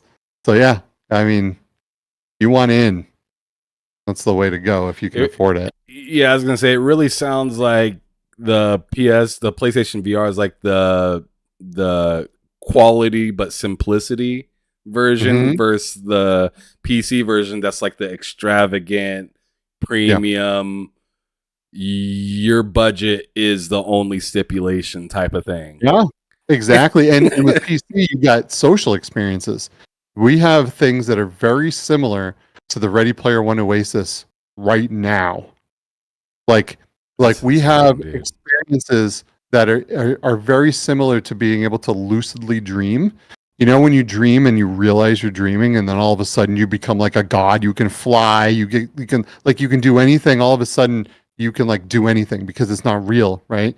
Like, we have experiences in PC VR, like Neos, that you can do anything. And I know that sounds ridiculous, but you can. If you can think it, you can do it. It is absolutely bananas, the things you can accomplish right now inside of PC VR. You cannot do these things on PlayStation. You can't get into the code. You can't upload your own games. You can't. What PlayStation allows on the system is what you get, right? PC VR is not that way. So, you know, are you into only the games? That's a very good option. Are you into everything else? You want to dive in? You want to be like, you know, Neo? You can go as far as you can take it with PC. I mean, that whole stabbing, twisting thing, that sounds insane. Dude, yeah. It's pretty wild. Getting hurt playing VR and not like running into the wall or tripping over cords. Not that type of hurt. Like, literally getting hurt from playing the game sounds nuts and kind of scary. Scary, but interesting. I would definitely be one of those people that are like, I want to feel it, but put me on level 1 real quick, because I need to know what it's like first. Because of curiosity, right? And then you'll turn it down after the first time you get hit with something. Yeah, right? You get hit over the head with a bottle or something like that, and take off the headset, and I'm bleeding and shit. Yeah. So those types of haptic suits use electric stimulation to your muscles, almost like a tensor unit or something, which attaches to you and then zaps your muscle and contracts your muscles and physically makes things happen in your body. You can get suits like that either from neck to ankles, or just the shirt, or however deep you want to go, however deep your wallet is. Really, you can get things that will simulate touch, heat. Like, you walk by something hot, that suit will heat up. Like, these things get wild, man, and we are not stopping. This technology isn't slowing down. But like, by the time this is finished, you might not know the difference between VR and real life. And I hope I'm alive to see that. That sounds freaking nuts. But one thing I kind of wanted to go back to before we move on to the next topic, which will kind of usher us closer or towards the end of the show and whatnot. One thing I wanted to ask you real quick, as somebody that plays on PlayStation VR and, you know, a lot of different PC VR headsets and whatnot, what for you when you seen the PlayStation VR 2 come out and they announced this is only available on PlayStation, yet at the same time PlayStation's making all these PC titles, they're making monitors for PC, they're making headsets for PC, they're asking questions about keyboard and mouse, like I'm not sure if you heard, but Naughty Dog not that long ago was like, yo, we're looking to work closer to PC and kind of get an understanding of those kind of gamers and stuff over there. How did you feel seeing the PS VR 2 come out and it's not available for PC, and they kind of have the drivers on it like locked in comparison to the previous iteration where it was more open for you to go in there and mess it up and mess with it and whatnot. And I'm starting to see people post on like Twitter and stuff like that that they're trying to figure things out for themselves since PlayStation doesn't want to do it on the PC side. Is that like a missed opportunity in your opinion, or is that just something else? Because in my opinion, I'm just like, man, you come out and you're saying all this stuff about PC, and then the games are coming maybe later or maybe not. But then you got headsets and monitors, and then the VR doesn't go on the PC. So it's like the messaging is a little like, yeah. Where are you guys actually going? Where do you see it going, brother? Since you're more into this world. So I do a lot of VR marketing, right? So I will tell you that this is marketing. This is a reason for you, if you have PC VR, or if you're waffling between getting PC VR, a Quest, or a PlayStation, this is a reason for you to go buy their thing, right? This is all this is. When you develop a game, you're doing it on a PC. You're opening Unity, you're opening Unreal Engine, you're designing your game on a PC, and then you're bringing it over to the PlayStation, you're bringing it over to the Quest, right? You're designing with these things in mind, but it's all starting on the PC. The PC, as far as flat game, so there's console gaming, there's PC gaming, there's console VR, and then there's PC VR, right? And I'm talking about numbers here, strictly numbers. There are fewer PC VR players because of the cost issues than there are Quest and console VR, right? But there are more mobile and console gamers than there are any of those, but then there are more console gamers than any of those, right? So this is marketing. This is saying we need a reason for you to want to buy our headset. And consoles throughout a very, very long time, through decades now, have been using exclusives to bring you to their systems. Xbox had their exclusives. PlayStation had their exclusives. Nintendo has their exclusives, right? If it wasn't for the exclusivities of these things, we would all probably eventually converge onto one piece of hardware that was the best of that generation, that was the most affordable, that all our friends also bought, right? And we would stick with that. But you have reasons to go to the other places. PlayStation VR 2 is brand new. If you could just bring it over to the PC, or the PC users could just play the same games, why would they go out and buy this hardware? The VR pool right now is so small that you have to get people to buy your hardware. So while it bums me out that I can't play Horizon Call of the Mountain on my PC or Resident Evil 8, I understand it because I get marketing, and I know why you have to drive consumers to your hardware in order for the hardware to become successful. If they can't do this, the PlayStation VR probably just won't survive, to be honest, right? Like, is there enough reason to pick the PlayStation 5 in a PSVR 2 if I have a Valve Index and a PC with a sick setup sitting right here? No, but I have all this and I bought it because of those exclusives. I have every headset. If I showed you over there, you wouldn't believe the piles of headsets I have, right? But I went out and I spent my own money on a PS5 and a PSVR 2 because I can't play Resident Evil 8 on my PC. I can't play it on the Quest. I can't play Horizon Call of the Mountain. I can't play these things. These are exclusives to the consoles. So it caused a sale, and it has for many, many people, and it will continue to do so. So although it kind of hurts because I just want what I want, these companies have to survive. It is what it is, you know. Well, with that being said, and the report of the numbers for the PSVR 2 and them, I mean, rumor or whatever, I don't know how honest it was, but they're saying that it underperformed sales wise. And I mean, I don't know how honest that is. I mean, but also keep in mind, like, I feel like this thing would have been flying off the shelves if this was available on the shelves. Correct. It wasn't on the shelves. It can't fly off the shelves if it's not on the shelves. You could only buy this on PlayStation Network, right? You cannot buy this. You can't go to Target. You can't go to Walmart. Guess who's buying these headsets for their kids that have a PS5? The moms and the dads. They don't know how to go onto their kids' console and buy these things. They go to Walmart. They go to Target. They go to these stores and they buy these things. And if you can't buy them, to them, they don't exist. The kids don't have the money to buy these things. The other thing is that this was somewhat strategic, right?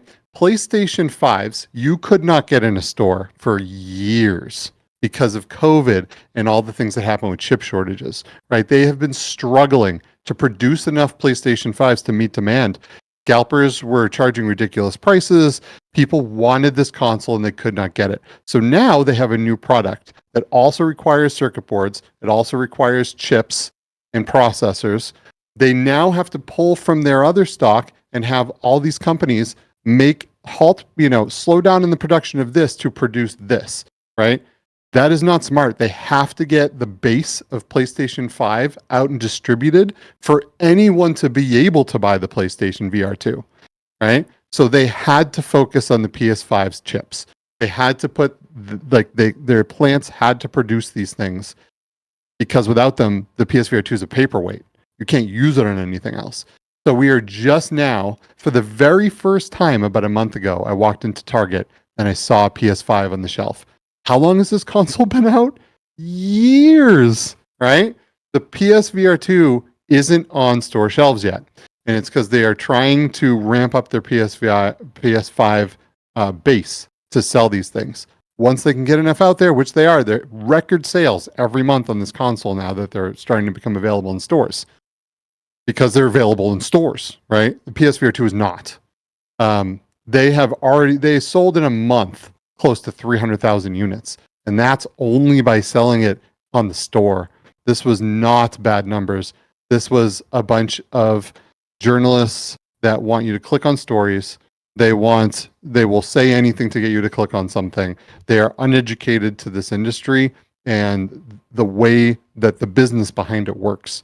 And they have taken the story to a stupid place of really ignorance. So this headset hasn't really underperformed at all. And they are about to start pushing this out into stores. Sony has recently come out and said, we're going to get this thing out into stores. And once they get this thing out into stores and they have enough for people to actually buy them and to meet the demand, they'll start an advertisement push. They've had like one commercial, right? Like one commercial. They didn't do anything for Super Bowl. You don't see this when you're watching TV. Like they've dabbled a little bit for for the hardcore gamers and the VR enthusiasts to know this is here. But when they make a real advertising push and you can go into a store and buy this thing, you will see the sales go through the roof. So, and they're holding off. They got a lot of games coming too.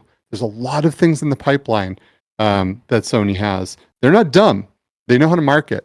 They have departments full of people. They sure do. They sure know how to market. I'll tell you that much. They do. They do. So I mean, that's some interesting stuff. I was really wondering. I was like, because they were talking about like, oh, this thing needs a price cut and stuff like that. I'm sure you've seen all that stuff out there and whatnot. Do you even think that with that price point? Because I personally think for the amount of things that you get within that 120 FP, like 120 hertz, HDR, OLED screen, eye tracking.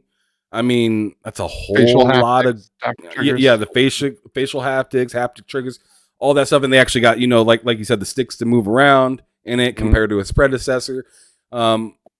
It seems like the price, I mean, obviously if you have a PS5 already, it seems like, man, this is pretty cheap. Pretty cheap. You have a PS5, and that's who they're trying to sell this to. If you're going to buy the PS5 and the PSVR 2, that's an expensive buy. Now, I do hear some people saying this is too expensive, which I understand, in the sense of like your average gamer. Sure, right? Right. So I wanted you just to briefly touch upon like whether you think this thing will or ever deserves to be on sale at the price point of $550 currently right now, when you have things that are more expensive but don't have quite the qualities or performance in certain directions. So right now with the PS5 and the PSVR 2, you are getting PC VR graphics, which is insane, and you're getting it for a combined price of around $1,000. That is insane right there. That is really, really cheap. Apple is about to enter this game, and they are rumored to have their first headset come out at $3,000. Okay. Oh my God. Why are they always so damn expensive with everything? Apple sucks. Like, I'm sorry. I don't like Apple. Just because everything that they do is really expensive. Yeah. And it's only them that I can get support from. Yeah. Mm-hmm. There's a reason. There's a reason for that. It's because they charge so much, they can hire the people to give you the support, right? They have a very curated system to make sure you are getting a decent experience. It all costs a lot of money.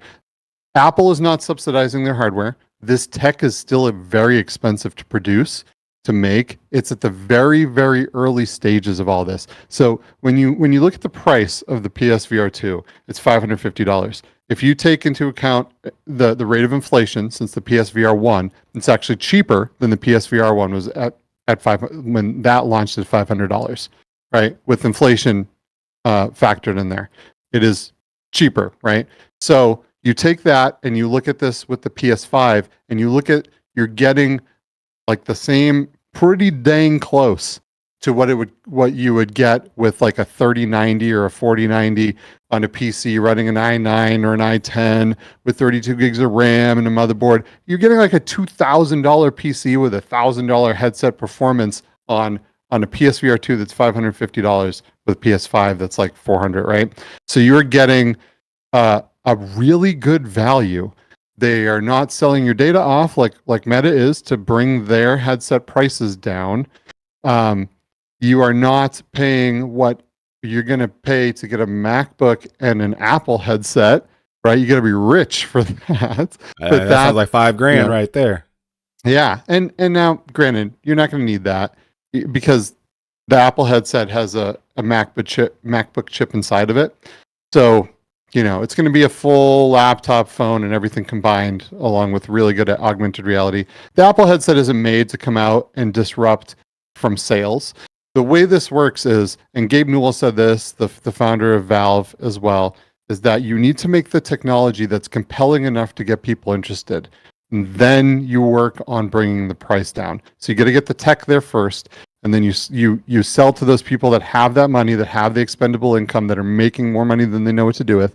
And then you use that to build up your infrastructure, and you build up your apps and the games and all the support, and you get devs on board, and you build up this thing, and then you slowly start to work the hardware costs down. You produce more, you sell more, you produce more, you sell more, and all of a sudden you can get down to an affordable price, and you have this amazing ecosystem built, right?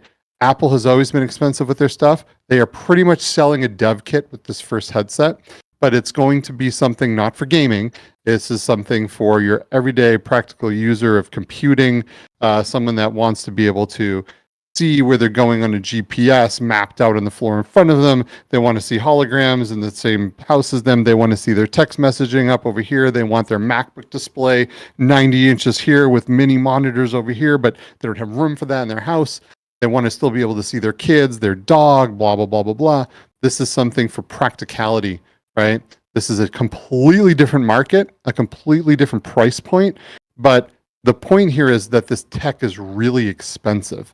So how much of this do the hardware companies produce and then eat the cost and then lose money on the hardware to get you something really cool, right? We will get to the point as we sell more and more and we produce more micro OLED displays, we produce more pancake lenses, we produce more XR2 and XR3 chipsets, and then we get our battery technology to a better place, this will become more affordable.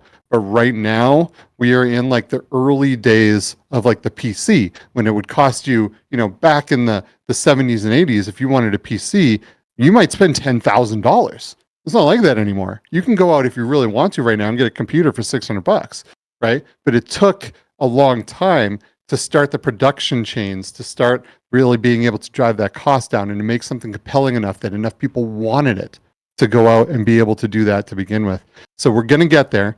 We're already made like leaps and bounds on the prices. The fact that you can buy a Quest 2 right now for $400 and have some really, really cool experiences with fully wireless, PC-less virtual reality in 6 Degrees of Freedom is mind-blowing to me, right? That's so nuts. But the general population don't make six figures a year, right?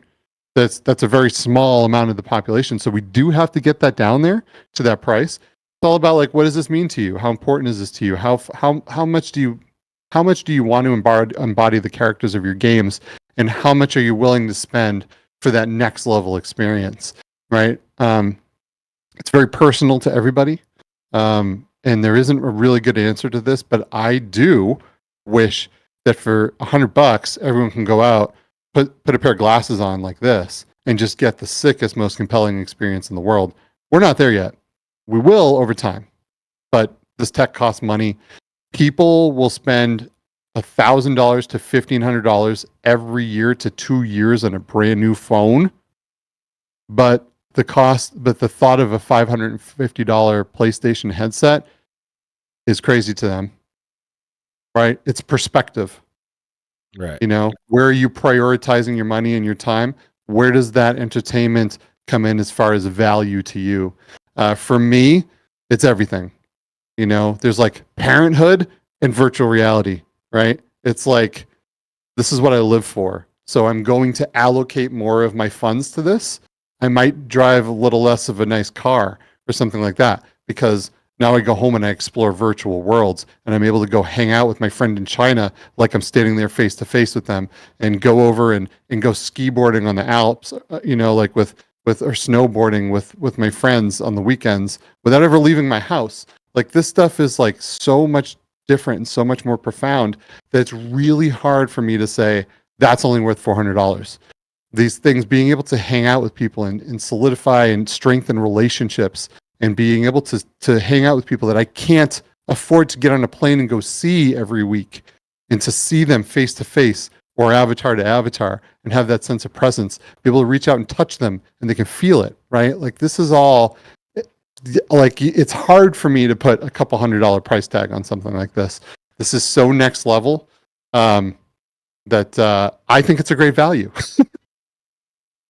Fantastic. Now to move over to the next topic that we're gonna.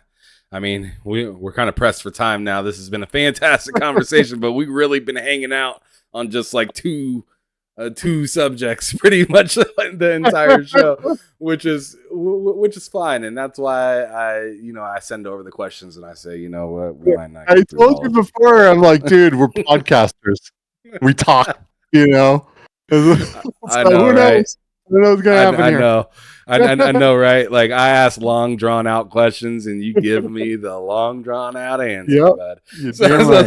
So nothing wrong with that. I'm happy about that. That only means that it's not an awkward and stagnant conversation. We're actually moving forward and having a good time. You're spitting your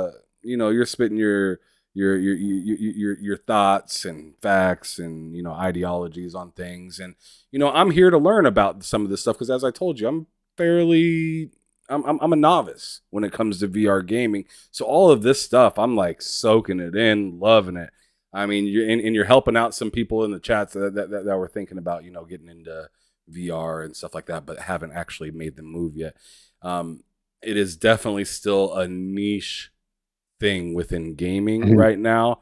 It just happens to be one of the most, if not the most powerful thing in gaming as well. Yeah. But to continue forward, now I just want to know like how you got into like content creating and in gaming in general, because you said you had, worked and helped out with the creations of some things that are VR. So I want to know like how you got into content creating and how you got into, um, I mean, you said earlier that you kind of said, I'm done with this business. I'm done with it. I'm moving into this because this is my passion right here. Mhm. How did that all kind of curate? So, as you can tell, I am extremely passionate about this tech. It's been very life-changing and transformative for me. It's changed every aspect of my life, from how I hang out with people and how I connect to people, to how I game and enjoy myself, and how I exercise and how I meditate and how I do all of the things that I do, how I work. It has changed every facet of my life.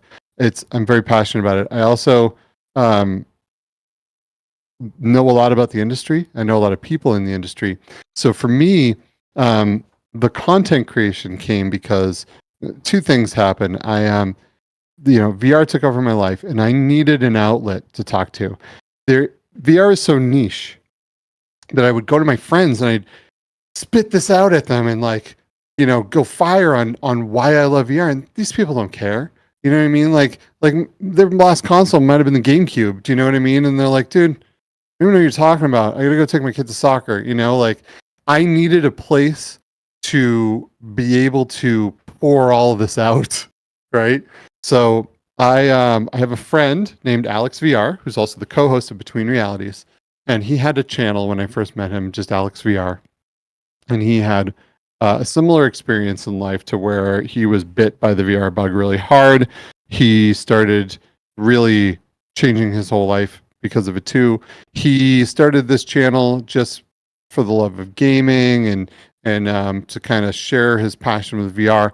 And I just kind of would, I wanted to go see all the things and do all the things and get to know all the people and try all the new hardware. So I would follow him around to conventions and expos with a camera on my own dime just to get to these things, and help him do interviews and do this stuff. And then it wasn't long, a couple months. And, we'd sit in my backyard, smoke a little chiba and have these conversations about life and virtual reality and what is reality and how this technology is going to transform everything from schooling and education to medical to engineering and we were like, this sounds like a podcast. We should record this or something, right? So we started Between Realities. We started having guests on, and I needed an outlet. I need to talk about this stuff. I need to I love this so much that if I just keep it in, I feel like I'll explode. You ever you ever hear someone say they're so in love they want to shout it from the mountaintops, right? Yeah. Because they have this passion, they gotta get it out, or it's just gonna blow you up. That's how I feel about this. And I didn't care if anyone listened. I just needed to That's say how my channel got started, bro. It was just dude, I move a lot. And I don't have, and my friends don't follow me. You know what I mean? So I make friends in a new city, and then it's just oh, okay. Just to give you an example, in 2018 I lived in Denver, or actually from 2015 to the end of 2019 I lived in Denver, and then 2020 I lived in Kansas City. 2021 I lived in the state of Kansas. 2022 I moved to Des Moines, Iowa. Just constantly moving, and like I said, friends ain't coming with me. Yeah. And I was just dude, I have at the time brand new PC, 3080 and everything in it, PS5, Series X, and I had a wife and at the time a 4-year-old, and it was who the hell am I going to talk to about this stuff? I'm definitely, I mean, I can talk to my wife about it for in a half hour, but once I get into a game or a subject that she doesn't care about, deaf ears. Yeah. And then my 4-year-old, I mean, come on. But so I reached out and I just, started talking about getting into podcasting with a few different folks, and here I am today, continuing to make content a couple years later, and it's just I do this strictly because I love it, man. I love talking about it. I can talk about it all day. I can ask questions all day. I can answer questions to the best of my knowledge all day. But it's very similar as to why you started getting into it and whatnot. Just because it's like, who am I going to talk to about this? Even my best friend, even if I still lived in the town where all my friends are, they're still not going to want to talk about 90% of this stuff. They're not going to understand it, and they're going to be like, this dude needs to get a life. Stop talking about video games. You're right. So you feel me. Look at the time we live in. We can literally install a program on our computer, hit this button, and broadcast to anyone that wants to listen. This used to be reserved for people that like had radios, like radio stations and television stations, and it cost a fortune to broadcast a show, and there was all of these production things involved. Now we can do this all from our house. This is insane. We can literally just talk about what we want whenever we want, and people can come in and listen, or maybe they don't. You find people now from all over the world that share the passion with you, and they come in and they want to hear what you're talking about. They want to be part of the conversation. They want to be in live chat. Like, this is where it's at, man. This stuff wasn't possible not very long ago. This is one of the reasons I love VR, because you can move around, you can be anywhere. But you put that headset on and you can go be right back in there with your friends, face to face. Now time and space, it doesn't exist anymore. It doesn't matter if I'm in China and you're in Kansas. It doesn't matter, if I'm in Canada and you're in Germany. It doesn't matter. All of that is gone. All of that space between us, all of the airfare charges, the time it takes to get somewhere, it's all gone. We can hang out in the same room. I can pop on a movie. We can watch it. Then we can go hop in, grab some machine guns and go kill some zombies together. And then we can high five, take off our headsets, and go to bed.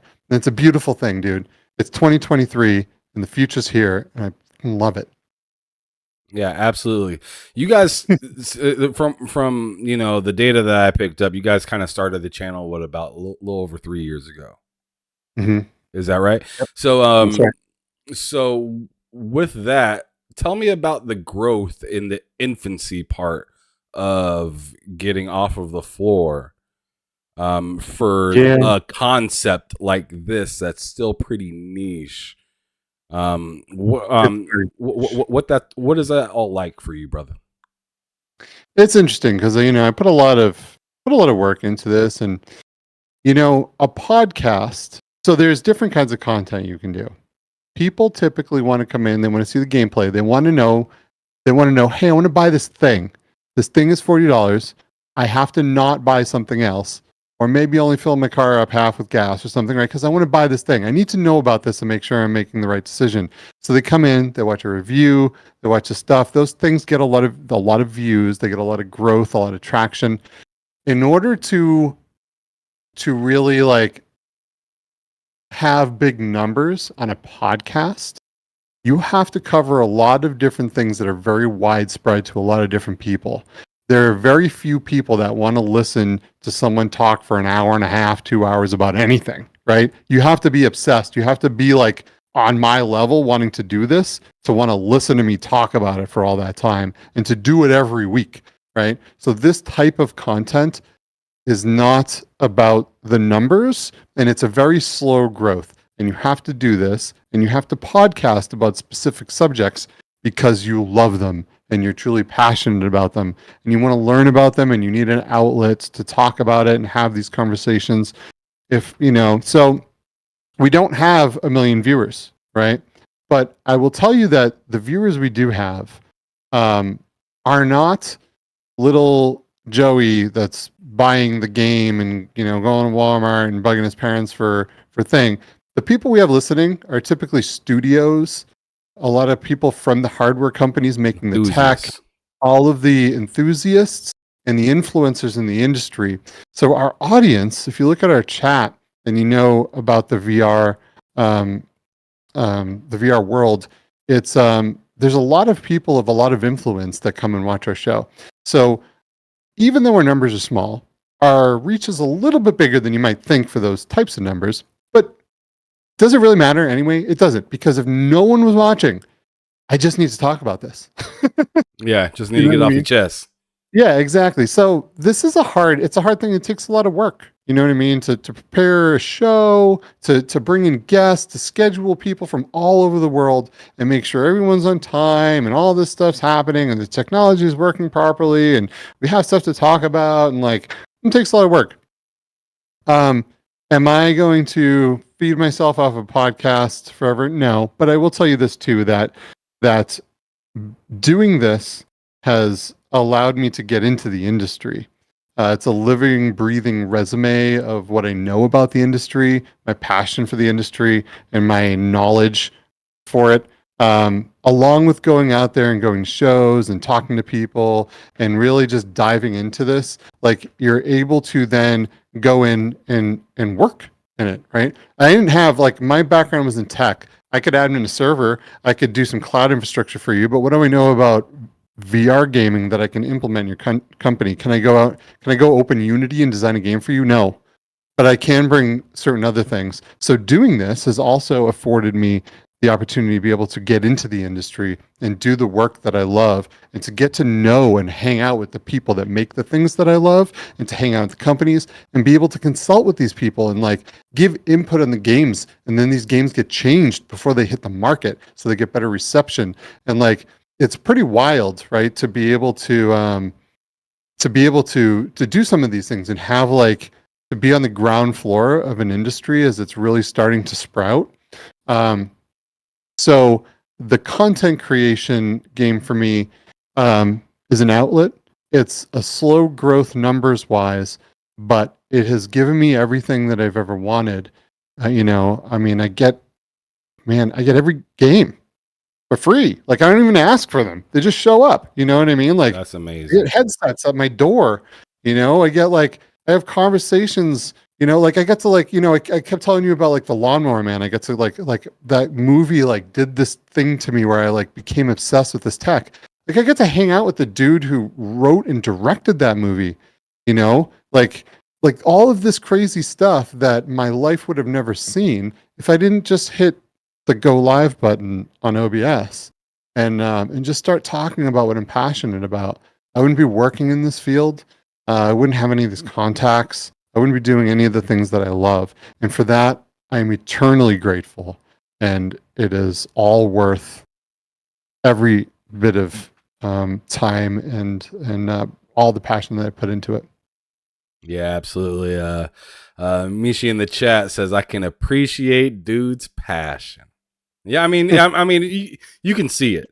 You can clearly see it, the way you talk about it, the way you kind of really seem comfortable with the opportunities and things that you have gotten and whatnot, and probably one of the most powerful parts of it is how this isn't just like money driven. I mean, money is nice, sure.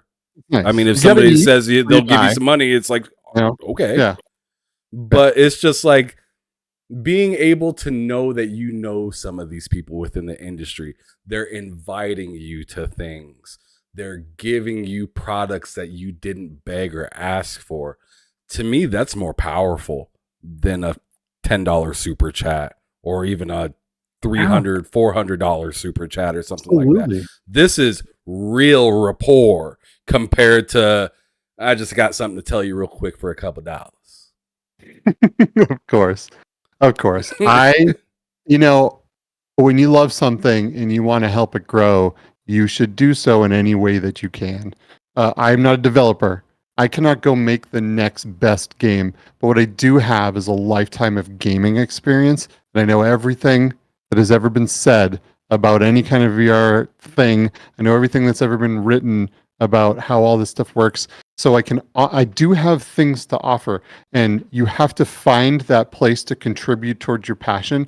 If you want to see the world go in a certain direction, you have to contribute to that and push it in that direction, right? So whatever I can do, I will always do to bring this industry to a place where it'll grow and flourish, because it is my dream for this to be, to be mainstream. I don't want my kid to have to go out and go to school in a place that maybe someone will shoot it up. Maybe the next super virus will get released and we'll all get sick again. Like, it would be really nice if we could put on a headset and get way more immersive learning and be able to see things and learn faster and better and retain this information in a more powerful way, that, by putting on a headset and then taking it off for lunch and putting it on and interacting with your classmates and then oh, we're going to learn about sharks today. I'm going to shrink down and I'm going to like go into the body and see how this all works from all the way from a molecular level all the way out to see how it's, like this stuff you used to be able to look at in a textbook. You can dissect a frog without actually dissecting a frog. You can do all the medical practices and stuff like that. Yeah. I see where your head's going, and that's fantastic. Yeah, and it is so much more powerful than in a book. Like, you can retain things and they last long. This has all been shown in studies and research that when they train in VR in immersive situations like this, you retain your brain retains 40% more information, right? So this is the future. This is the future of schooling, of education, of college, of engineering, of medical, of all of these. Imagine if you didn't have to buy all these $1,000 books and you could just buy a headset and all you have to do is pay for the course. Yeah, absolutely. Absolutely. Dude, when my kid was 4 years old, she came to me and she said, Dad, I learned in this book today, and she showed me a picture. They said, this is how big the sun is and this is how big the earth is. And she's like, is this for real? And I was like, let me show you something. And I put her inside a VR headset and I let her stand in the solar system. And I let her stand right next to the sun in this giant, huge ball of gas, fire shooting off of it, and all these little planets going around. And she's like, what is this? And she grabbed the earth as it came by and she held it. And she looked at it and she looked at the sun and she was like, oh, right? Like, that is magic right there. Right? Yeah, it's more realistic because you're just like, you got the thing on. That she's holding the earth and she is physically standing next to the sun, and she sees this little thing in her hands in the massive size of the sun. And then, being 4, of course, she threw the earth into the sun and exploded in a ball of flames, and it was hilarious. But this day, she understands. She understands all of the planets as they go around, how far away they are from the sun, how they now spin on an axis. Like, she understands this from such an early age because she stood there and she held the planet in her hand and she watched them go around and she walked around the sun herself, right? That's so powerful. Like, look in a book and get that kind of like real, true understanding of how these things work. It's not the same about reading about the pyramids and going and standing in them. It's just not. And this tech will bring all of that to everyone, without having to worry about COVID, without school shootings, without all of these things. Like, but still all the benefits of the social interactions and being able to go on field trips without ever leaving home. Like, this is like real life-changing stuff. So yeah, man. I mean, when it's put like that, these are things that many of us have conceptualized through a moment of their living or seeing it on a TV show. Like I said, like The Matrix and stuff like that. You see that kind of stuff. And I feel like a majority of people see that stuff and they're like, that's possible. But they don't realize how close we are to that actual thing being a reality. Yeah. So as you were saying, holding the earth and, seeing the difference right in front of your face, or playing an immersive shooter where you're getting shot and you're literally getting hurt. Yep. Or, just so much of it, the capabilities of it is, as you said, limitless, and really are bound to your paychecks. Yep. like how much can you afford this? Because from what it seems like once you start upgrading, there's just no end to it. You can always find something else to make the experience just that much more serious, and then by the time you catch up, there's a million other things that they added. Yeah. To make that thing. I mean, the only really real way to stay on top of it is, I mean, to hire somebody Yeah. to implement all this stuff for you and whatnot, which is super dope. But brother, we are getting to the end of the show. I don't want to keep you too long because I do know it's still Thursday. It's still kind of a weekday over here. Not quite the weekend. I'm not sure when you work, but I want to respect it just in case. Let me go on ahead and ask you these final few questions and we'll get up out of here. Cool? Absolutely, man. I am down for whatever. So don't even worry about time, but I respect your time as well. Absolutely.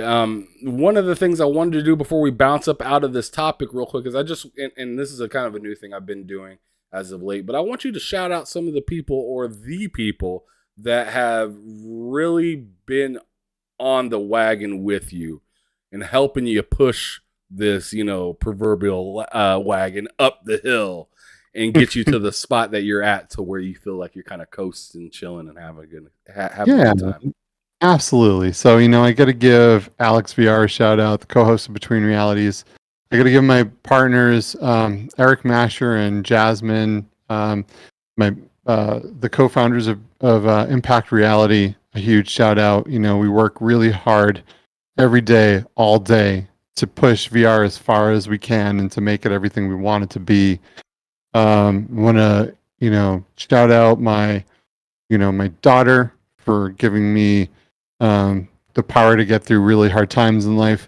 And I want to shout out some of my best friends like Tribe Grey Wolf and Short Stack VR and some of the people, Creeper Betty, and the people who really are with me throughout this whole thing and that believe in me and are there to help in any way they can all the time and never ask and always are just there. They're there to game. They're there to help. They're there to, anything I ever need. They're incredible people. They're amazing. I have some amazing friends in my life, and a lot of these people have come through my passion and my love for this tech, because they're passionate and they love it too, and they have this vision with me,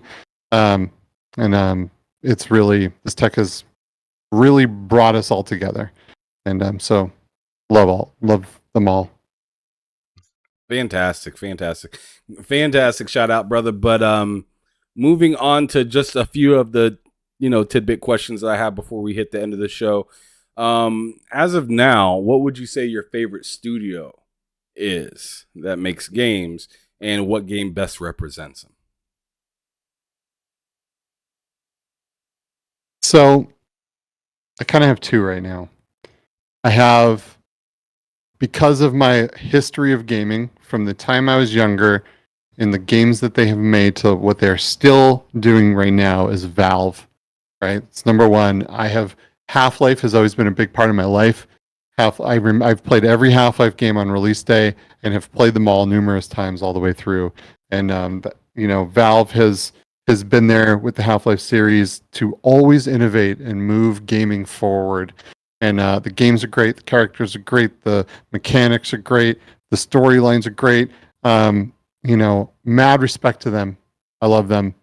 One of my favorite studios right now is a small and upcoming studio called Combat Waffle Studios, who makes a game that I am completely obsessed with. I'm approaching 300 hours in their latest game, and it's not even out of beta yet. The game is called Ghosts of Tabor, and it's an extraction-based game that is pretty much a VR clone of Escape from Tarkov. Oh, okay. And this game is so ultra immersive, and these guys have been working so hard to make this game what it is right now. The CEO is an ex-Army Ranger, and he has used every one of these weapons. He knows the combat situations. Every gun is exactly how it is in real life. When you play this game and you get good at this game, you could grab any one of these weapons and fully utilize it. You know all the intricacies of these guns and what they do.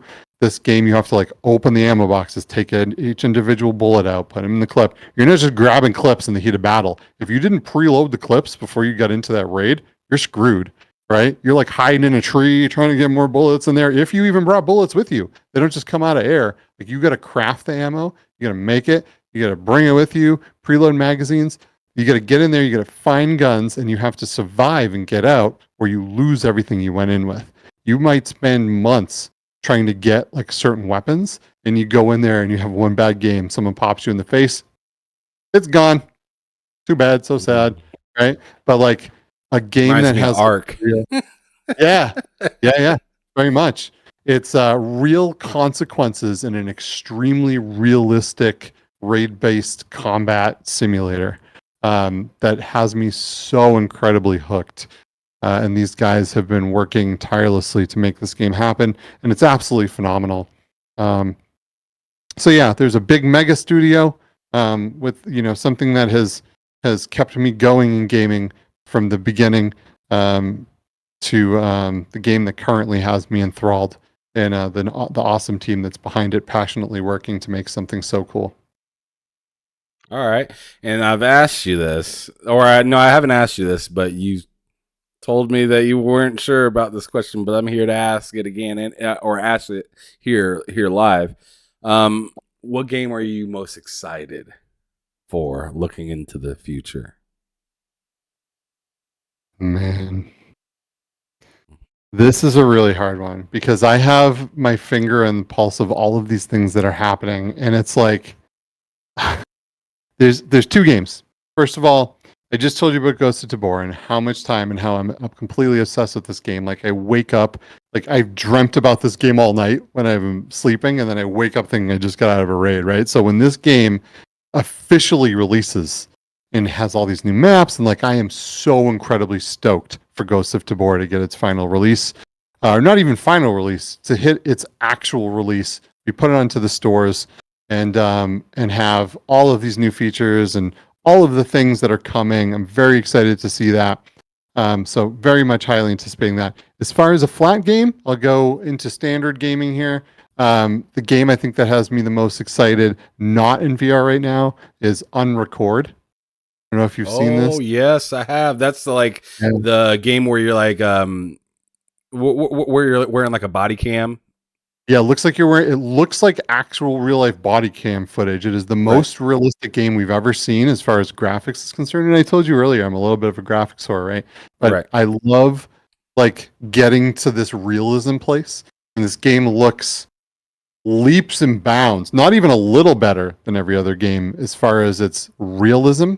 But I mean, this looks real. Like people didn't believe this was a video game. People were calling them out saying this is fake, this is body cam footage.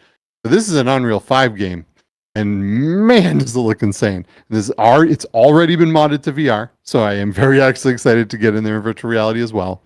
But props to these guys because we need the VR tech to immerse you in this stuff, but we also need these studios that are willing to push the limits of what engines like Unreal Engine 5 can do, bringing realism to the gaming scene, even if it's a little disturbing. There's been a lot of debates lately about like how real is real, like how real is too much, when does it start getting disturbing, because this game, man, it is very hard to tell the difference between it and reality.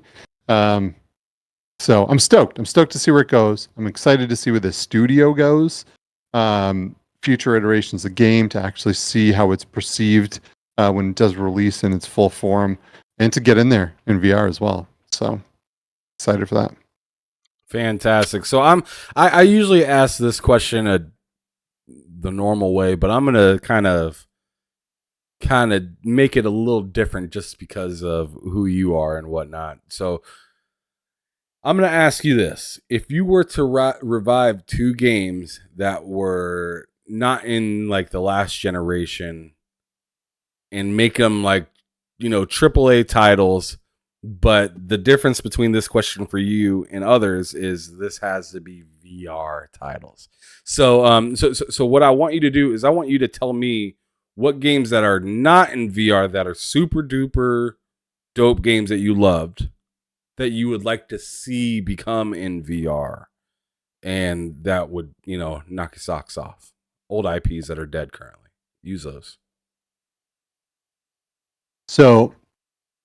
One that comes to my mind right off the bat is Shadow of the Colossus. So Have you played that by chance? I tried it a little bit. I haven't got super deep into it. I played it a little bit off my PlayStation. That's cool. Yeah, this game, was about fighting massive size bosses. Right, it's really all there was in this game was bosses. But these things were like the size of like high-rise buildings. You know, to like climb these bosses as they're trying to kill you, and like get up to their weak spots and like take down these absolutely massive creatures. And I think one of the cool things about VR is the sense of scale, and the immersion. To see the Colossus bosses would be absolutely nuts. I think that would be really, really cool. I'd say, we talked about how Half-Life had a big impact on me growing up, and also Mario.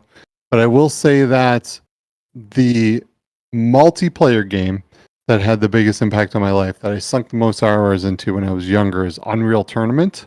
I would love to see the original Unreal Tournament be brought back, but like fully remastered, completely redesigned, AAA-ified with some of the most, top-notch, cutting-edge graphics in VR. I think that would be absolutely amazing. The game I want the most, probably, and I have played a version of this, so I don't know if it really counts, but you can't get it at home, and that would be Mario Kart in VR. I love Mario Kart. I love the Mario IPs. I love Nintendo.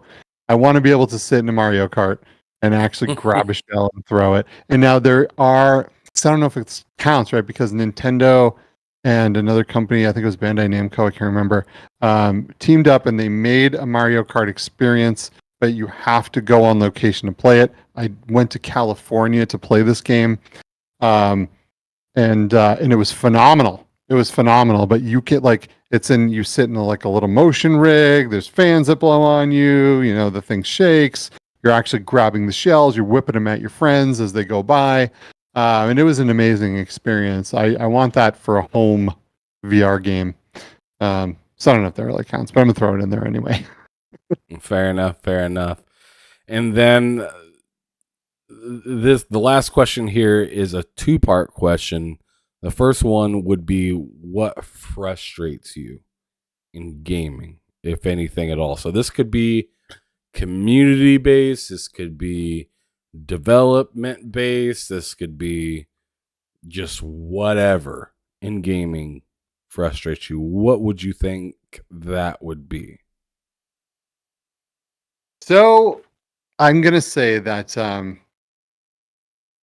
my biggest frustration, and you're going to be like, oh, really? This is so obvious. Like, for me, it's that VR gaming hasn't taken off to the level that flat gaming has. Like, to me, like, I get in a headset, my whole life has changed from being in there. And then when I hear someone go, yeah, I tried VR once and I just don't like it. I don't think it was very, like, I'm like that frustrates me. Like, wait, I changed my life, my career, my relationships, everything I do, the way I game, the way I socialize, the way I work. And you're like, hey, like that frustrates me. I don't want it to because I know we're not like at a super commercially affordable, viable place yet for your average consumer. But the fact that anyone can put a headset on and see the things that I saw and not have it melt their brains out of their ears, to me is a little frustrating. No, I get that. It's very similar to like if you're watching like the NFL draft or something like that, and there's just this player that is going to decimate the league. And it's like, oh, he didn't get selected in round 1. Round 2? No. How the hell did they wait until round 5? This dude is amazing. Tom Brady didn't get picked until round 6. What? Exactly. Like, right? So it's just like I'm seeing the light. Yeah. But the majority of the world just has no clue what they're sitting on right now. It's weird. So I see exactly what you're saying. Yeah. I feel you. On the opposing side to that question, I wanted to ask you, what would be a dream come true for you? The dream come true would be that I can go hang out with anybody at any time because everyone has adopted this tech. I want to be able to, like, I have friends that have literally faded away because I have favored the friends that I can go see anytime in any place, and we can explore the metaverse and explore all of these amazing worlds together. But I have friends that just aren't into it or that don't care. They're caught up in, real life and in their jobs and this and that. And every once in a while they get to sit down and play their PlayStation for, a couple hours on the weekend, and that's it. The dream to me would be that I could literally ping anyone and be like, yo, come on, we're going exploring right now. Let's go. Put on the headset and then we're in there. Like I want the world to adopt this technology, and that would be a dream come true to me. I want to be able to hop in, one weekend, hop in there with you, go run around and do some stuff. Dude, show that'd you be fantastic, because right? I was just literally thinking, it's like you read my mind right there. I was just literally thinking, like, I need to hit up this dude to like help me figure out what the hell my VR is capable of, because I'm gonna blow your mind.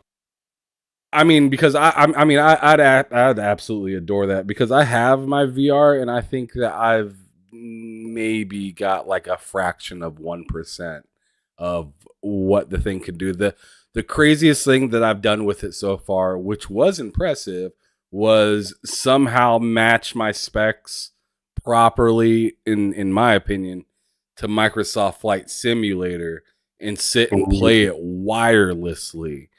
And you know how difficult that is to get completely set up. That took me like all day as a person that doesn't know what they're doing, just tinkering and like, let me try this resolution. Oh, that one's making the FPS dip, and I about vomited right there. Let me move back the resolution a little bit, but tinker with the ambient occlusion and all this. So I'm like blindly just trying to figure it out, and I'm just like. I hate asking like this, but I need somebody to hold my damn hand, because I don't know what the hell I'm doing.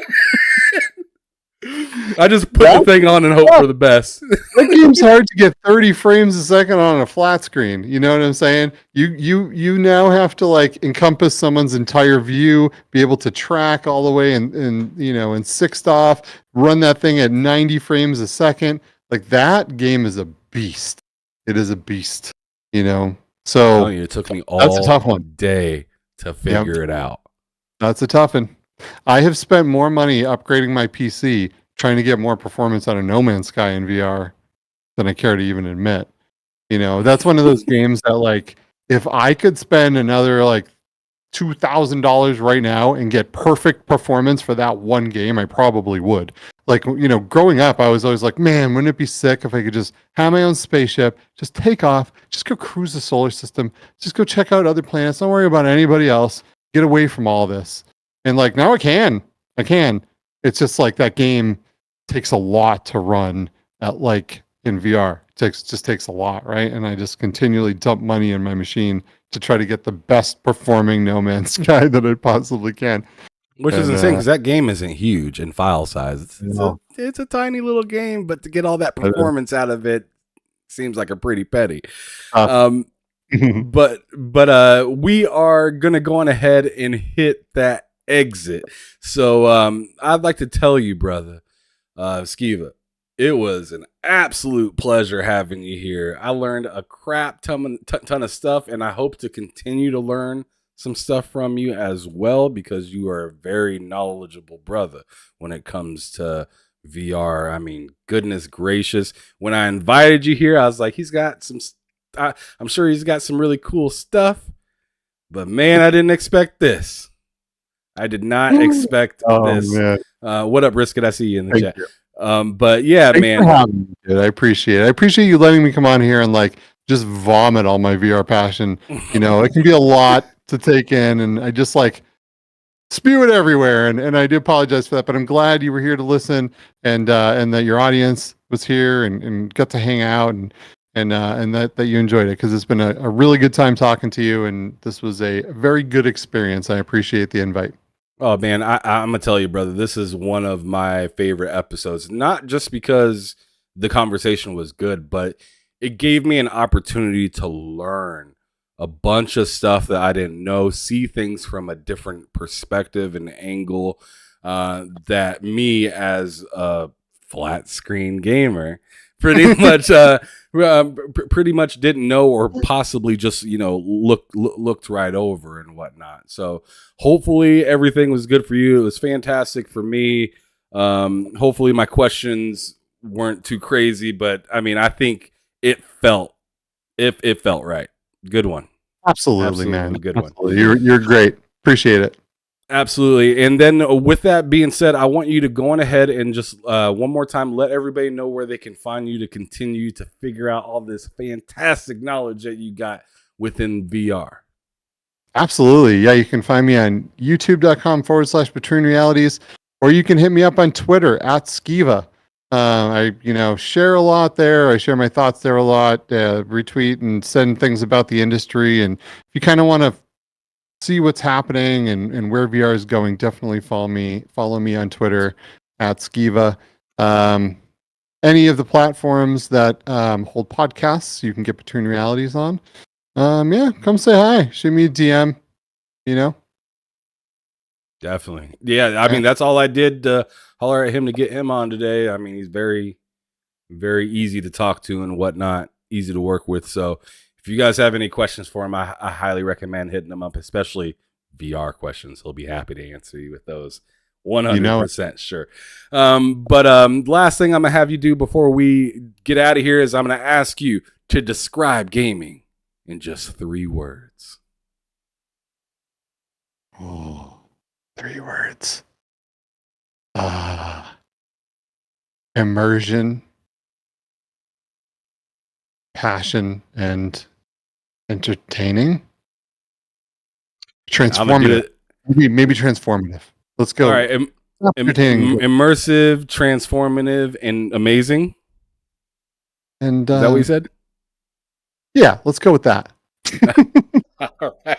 Well, thank you everybody for coming through and checking out this episode of Behind Them Six with your boy Ham Solo 05 Gaming on the TSWS Gaming YouTube channel. Had a fantastic time with Brother Skeeva right here. Definitely go check out his channel, Between Realities. Fantastic show and a lot of great information that you can pick up from him and Alex VR. Correct? Absolutely. Alex VR, that's my co-host on Between Realities. Absolutely. Fantastic. Well, thank you guys so much for watching. Those of you that hung out live and those of you that are going to be watching on the replay, I appreciate you so much. Make sure you guys tune in tomorrow for an episode of Bullsitting with me, Loke, Cozy Beluga, Matt Likes Games, talking about the latest stuff that are happening within flat screen gaming. So thank you guys so much. Y'all have a wonderful night. And remember, as I always said, make sure that you're keeping it gaming or keeping it moving. Peace out, you guys.